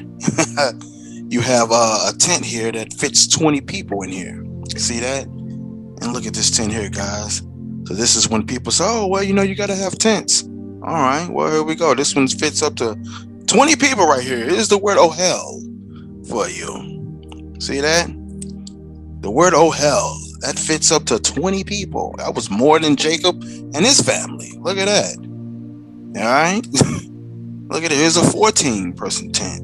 Look at that. Look at that. Got its own little rooms over here, as you can see. Right? Got a door on each side. So it's a big tent, but it has tents within a tent. A tent right here, a tent here, a tent here, a tent here, a tent here. Look at that. All within a tent there. Look at that as a spot. Little Jacob could have put his cell phone, huh? But anyway, just a little joke there, guys. So when they say tent there, boom, there you go. Hell, less than $400. There you go. So, that being said, we're going to go ahead and we're going to go to the Book of Jubilees. Let me switch it on to Hebrew. You see it moved down here, Sephir. Oh, man. So, Sepharia is the Hebrew word, which just means library, in case you didn't know. But anyway, you have Sephir, which is a book or a scroll. Hayuvalim, or the Book of Jubilees. Matter of fact, let's go to 33. Alrighty, so as you see, it goes up to 50 chapters, if you will. So now what we're going to do is we're going to go ahead and go to Jubilees 33. Alrighty, here we go. Jubilees 33. So now we have here But you will prevent it. Beloved, matter of fact, no, wait a minute. I know what I can do. Because one might be wondering, well, how do we know? Here it is, guys. Look at that right here. The book of Jubilees 33. Right? So in English, you see here, it says, and Reuben saw Bilhah. All right? Which is right here. Right there. Boom. Then it says Rachel's maid. Oh, there we go. Sorry about that, guys. So here we go. Up. There we go. Rachel's maid. Then it says the concubine. If you see in my lesson, you already know. Pilagish. All right, which is his lover. Then it says Avi, which is of his father. All right. Matter of fact, in English it says bathing in water in a secret place, and he loved her. It says, and he hid himself at night. Now remember, we were just reading that here in the Pseudepigraphus, which is actually 2 volumes. The other one is down there. But anyway, it says, and he entered into the house of Bilhah at night, and he found her sleeping alone on a bed in her house. Now remember, we read that in English, right? So a lot of people don't know what you're reading right here is R.H. Charles' version, but many don't know that there was a version before that, and that's the Hebrew text. So number 1, look at right here, guys. Translations. This here, the book of Jubilees, translated. It was by who? R.H. Charles in London in 1917. Right? But there's an older version. 1870 is that one. This here. But look right here, guys. This here says in a tent. Look at this, in a tent. Let me highlight that really quick. So now when it says in a tent, look at what it says right here, ahal, which is the root word there. To spread. Look at this, guys. Tent-like. Tent-like. Oh, there we go. It's bigger. Let me, hold on 1 second. Okay, there we go. Ahal, look at this. To spread, tent-like, to cover, shade. Bend over. It's going over the words there. Let's go back. Look at this. Yahkely. Look at this. Oh, hell. Oh, hell. Look at this. Tent, shelter, temporary dwelling. Sounds a lot like what we have been reading all day, even in Genesis 31. But let me copy, paste this. Let's see what that says. Tent. Tent. Oh, I said, well, what about right here, Judah? This says in a tent. Look at this. Get rid of that. Boom. In a tent. Look at that. Didn't say house. It did not say house, guys. In the original text, it has the word tent. Has the word tent. That's what it says. This was the word I just highlighted. And right here, it's the same thing, guys. Look at this. Get rid of that. Boom. In the tent. Look at this down here. Tent, shelter, tabernacle. Now, if you've been paying attention to my lesson, you know this. Pavilion. Look at this. Tentorium. Tent. Didn't say house. So when people say she had her own house, it's because they're reading the... let me go back. What they're doing is they're reading the translation by R.H. Charles. Let me go back. Exit out of this. Boom. They're reading the translation by R.H. Charles. But in the Hebrew text, it says tent. In a tent. See that? In a tent.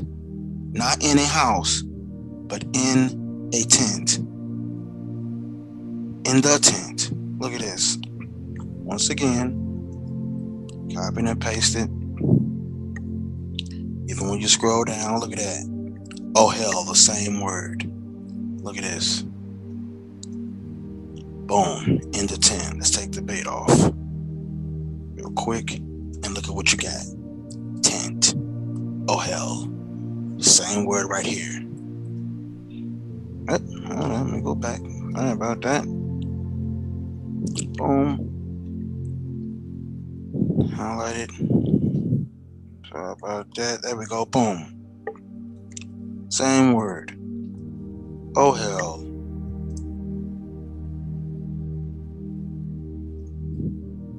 Alright, let me go back. Sorry about that.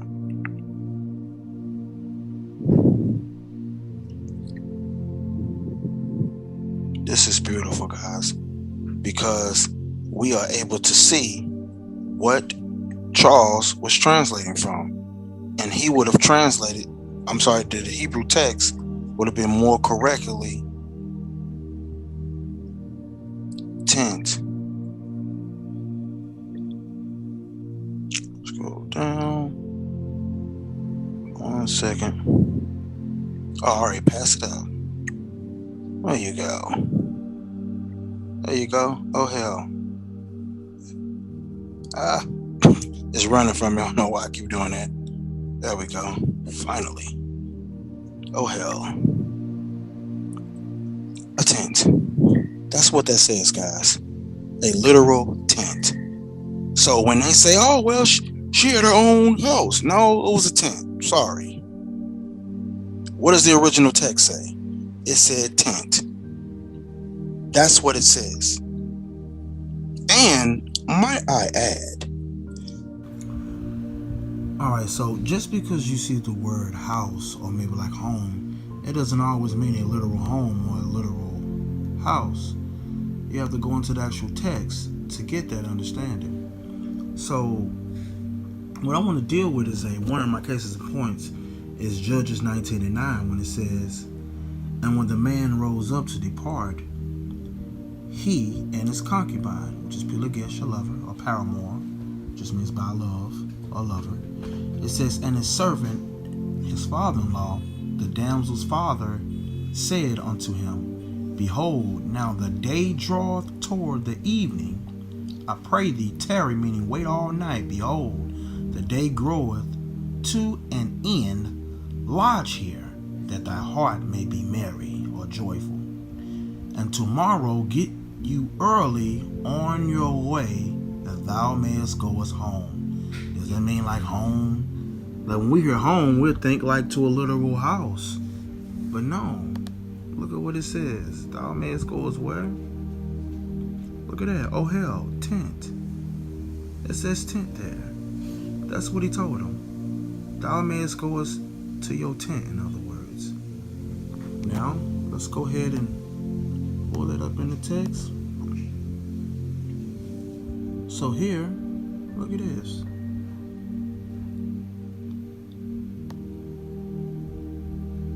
Look at that. Le'ohalecha. But it has the word up. Hold on, wait. Let me highlight so y'all can see that. Boom. There it is again. Oh hell, in other words. Oh hell. Same thing.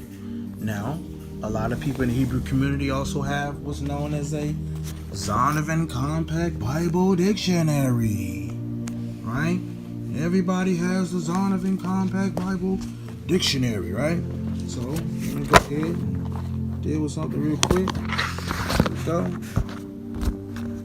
Alright, so now, sorry about that, guys. We're going to pull the word for tent. Alright, let's see. Where we at? Tent. Here we go. Sorry about that. Alright, here we go. Tent. And this is page 579, guys. Look at tent down there.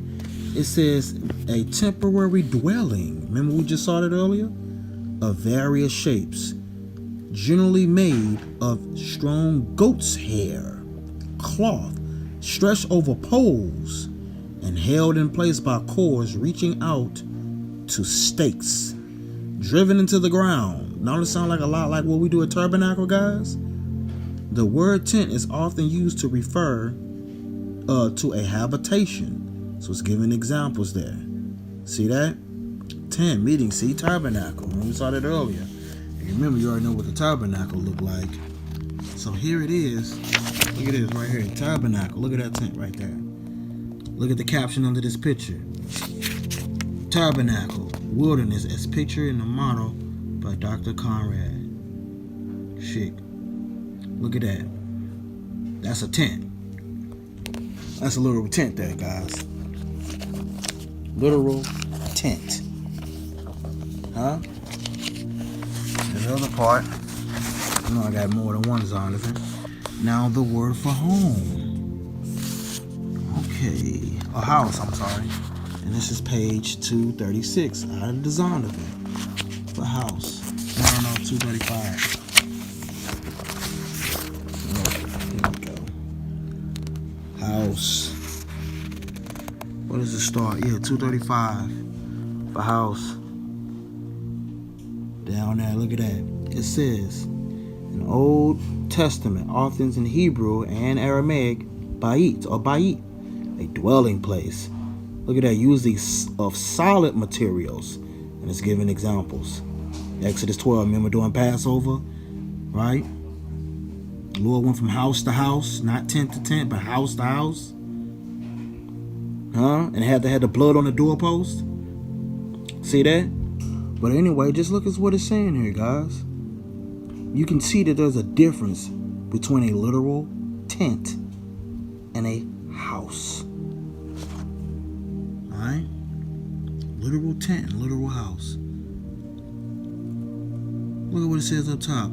House walls were often of rough stones, as much 3 feet thick. Look at that. Of unburned clay brick. Job 4:19 is an example. Look that up, guys.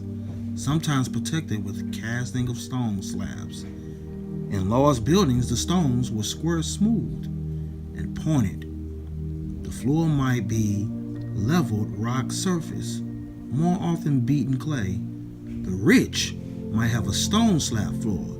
Solomon's temple had a floor of cypress boards, and that's true. See that? So look at the example. You see that there's a difference between a house and a literal tent. Oh hell. Or shall I say there's a difference between ohel and bait. Ohel and bait.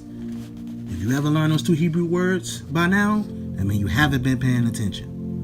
That means you need to start the video over. Ohel, bait. What is he talking about? Start the video over. Alright? There is a difference. Matter of fact, let's go to page 170. Look at family. Family. Look at this, guys. It says, right here, it says, the concept of family in the Bible differs from the modern institution. The Hebrew family was larger than families today, including the father of the household of his parents if living, his wife or wives, plural, and his children and his daughters and sons-in-law, slaves or servants, guests and foreigners under his protection. See that? Under his protection.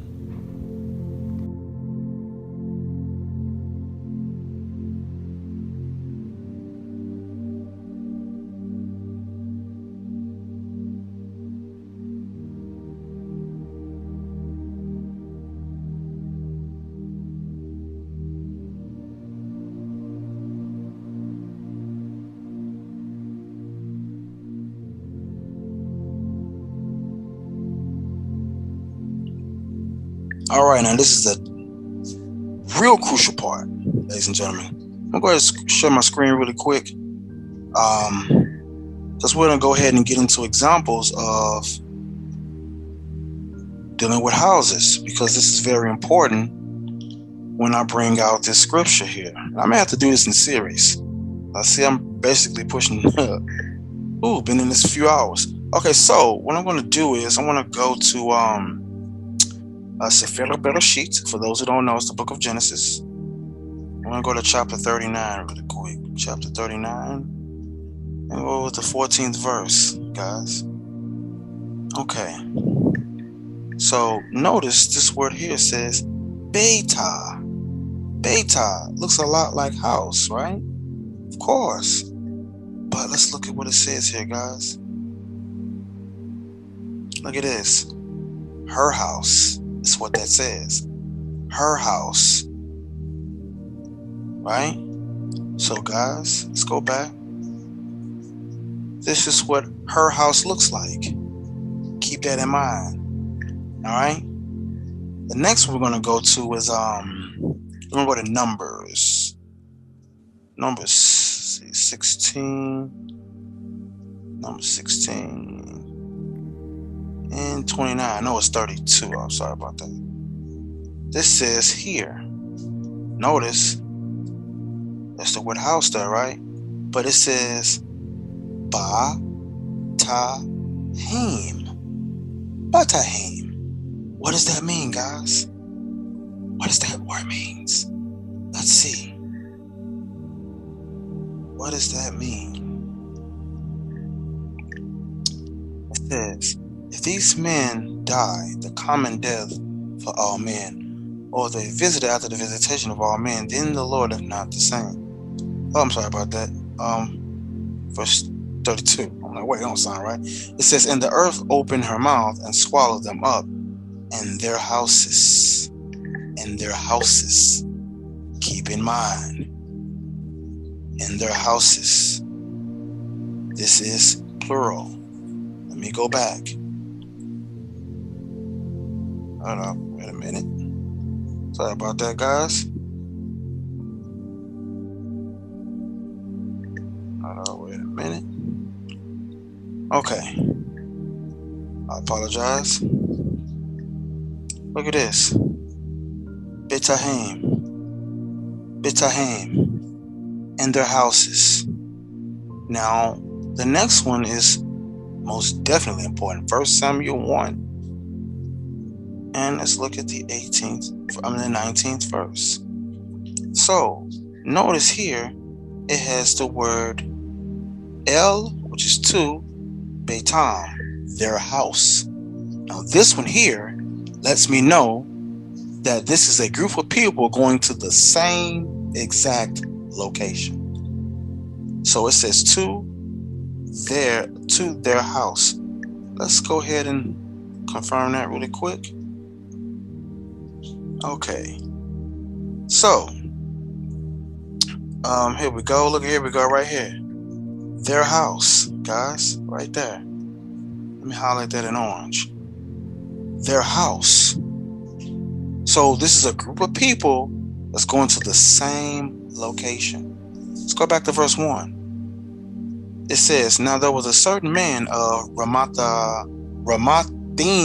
Zophim of Mount Ephraim, and his name was Elkanah, the son of Jeraham, the son of Elihu, the son of Tohu, the son of Zuph, an Ephraimite. And it says, and he had how many wives, guys?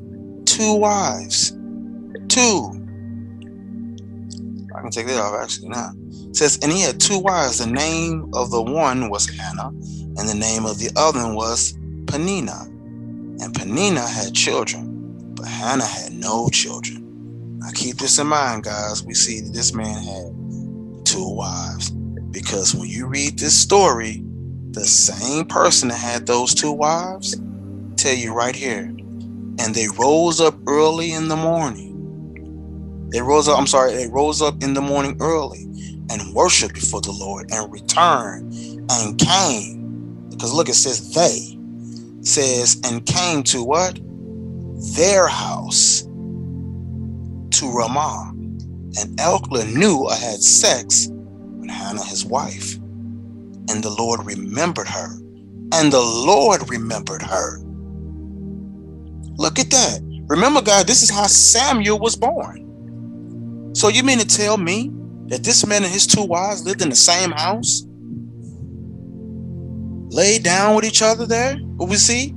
And the Lord still remembered her? Now, wait a minute.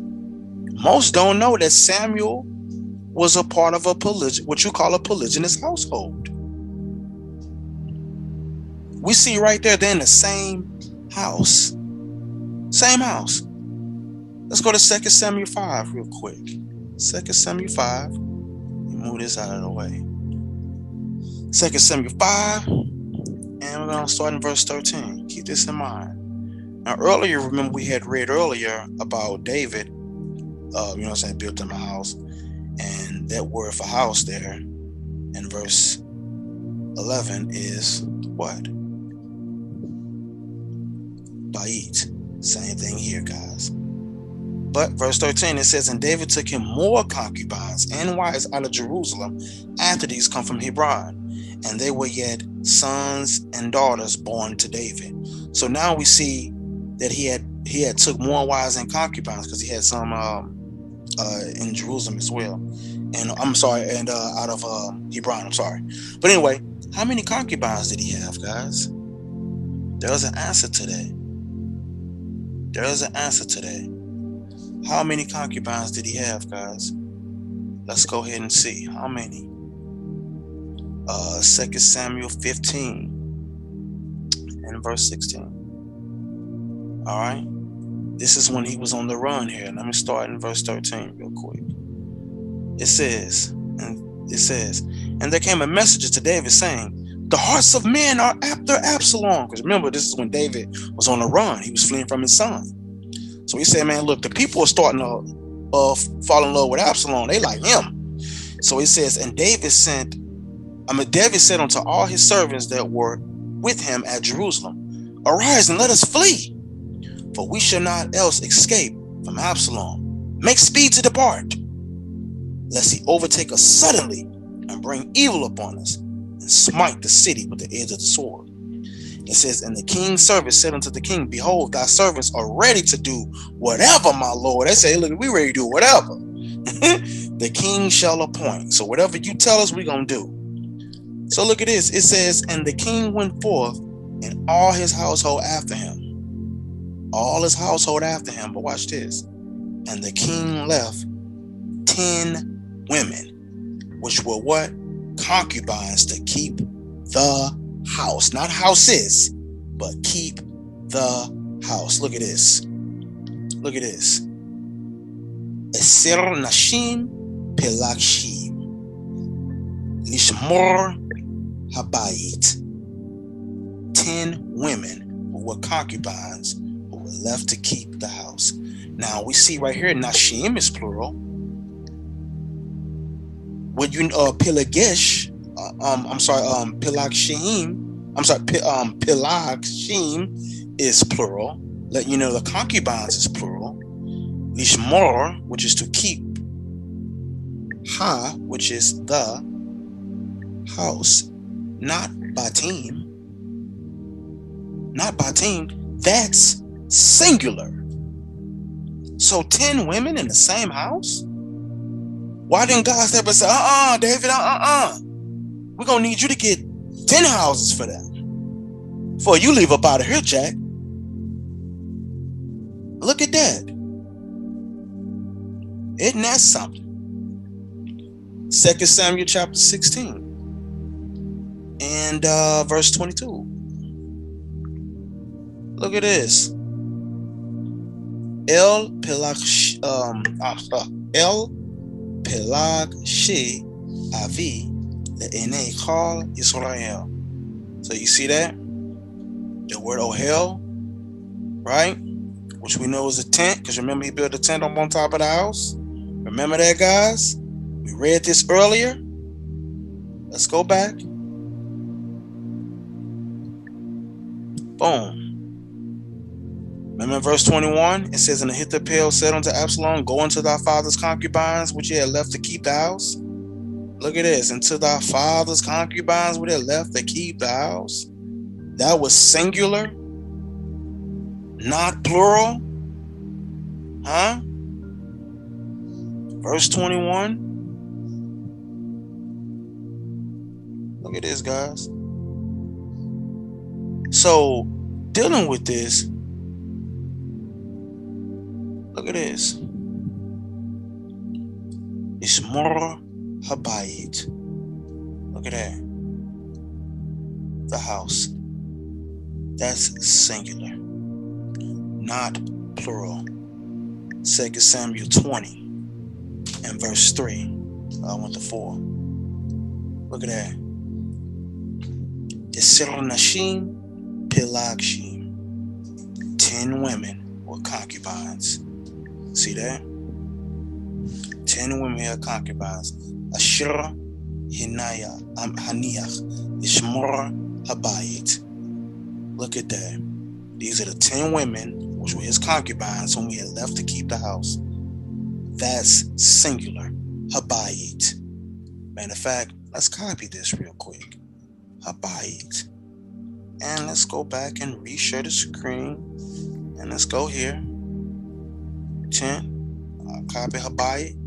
The house. Not houses, but the house. The house. Now, I don't know about you, but clearly someone has been lying to us. Someone has been lying. And the truth is now coming forth. Truth is now coming forth. So, what I have for you also, oh wait, you can't see the screen. Let me go back. So down here, as I have for example, if we're dealing with 1 Samuel, right? 1 Samuel 1 and 19, Pelias's family living in the same home. You can't say, oh well, how do we know in the original text it said it came to her house? Because this is what it should have said, if that's the case. I'm going to show you. Stop share. Share screen. Boom. If it said that, it would have said this. Boom. See that? That's what it should have said. But it didn't. Let's get another one. Share screen again. If it would have said, and they came to their houses, like it did in Numbers 16:32, then it should have said this. Go ahead, share screen again. Go ahead. Okay, here we go. And they came to their houses. It didn't say that. See that? Vayuvo'u el betehim. Betehim. It didn't say that. Let's get the last one. Share screen again. Boom. And they came to their house, as it says in 1 Samuel 1 and 18. And they came to their house. Matter of fact, I can just copy it right here. Oh, hold on. Right there we go. And they came to their house. Boom. Copy. I'm sharing. Share again. And boom. Here we go. Y'all ready? Boom. And they came to their house. So that lets me know that in 1 Samuel chapter 1 verse 19, a man with 2 wives lived in the same house. And that's how they birthed Samuel. Why didn't God step in and say something on that? How come God didn't have a problem with that? Why didn't you have an issue with that? You shouldn't even have blessed him with Samuel if that's the case. Samuel shouldn't even have been blessed. Samuel shouldn't have been born if that's the case. So why was he allowed to be born? Why did God answer her prayer and give her a child? Huh?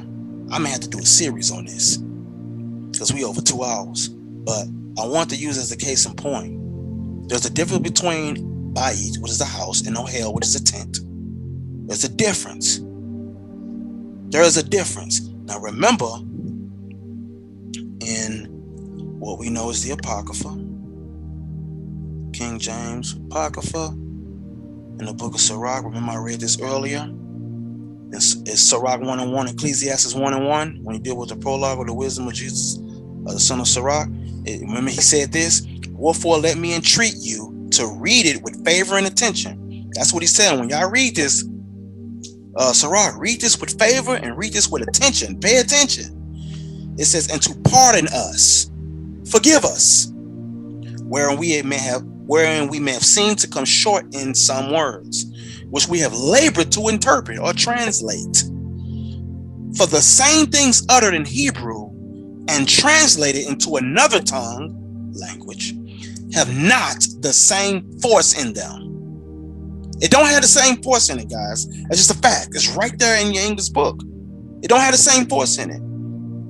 So it says, and not only these things, but the law itself and the prophets and the rest of the books have no small difference when they're spoken in their own language, meaning their original language. Understand that. The book was written in Hebrew by people who were Hebrews, had Hebrew customs and Hebrew culture. That's just what it is. But again, you have no scripture to say that a person has to have a certain living arrangements. Now, if you saw my one of my latest videos, I went and touched bases on Sefer Shemot. You definitely gotta watch that, guys, if you haven't watched that. Exodus 21, verse 10, because there's a false doctrine that comes behind that. If you take him another wife, her food, her raiment, her duty of marriage shall he not diminish. And if you do not these three things unto her, then shall she go out free without money. Oh, wait till you see that. Why is that word wife right there in gray? Why is that light? Why is that? Watch the video and you'll see. Even when you look in the Hebrew text, im icharet yichach lo she'era kesuta ve'onata lo yigra. There is something. I ain't gonna say nothing. Just watch the video and you'll see.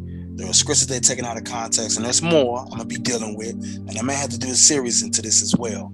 But hopefully this was helpful to somebody. There is no scripture that teaches against it, and we see that polygynous families did live together, and wives occupied the same dwelling or living space as well, and the Most High had no issue with it at all. So when they try to go to Genesis 31 and said his wives had their own tents, it was a literal tent, not a house, but a literal tent. Okay, so should we go to Walmart then? They start at $70, $100 then, if that's the case. So don't let nobody trick y'all with this nonsense. It didn't say bayit, means a literal house. And are you telling me he did that in 10 days? He was on the run. Then I took you to chapter 33, chapter 35, and showing how he was still on the move. What was his wives at then? Were they still in their own tents? If so, where you read that at? You don't got it.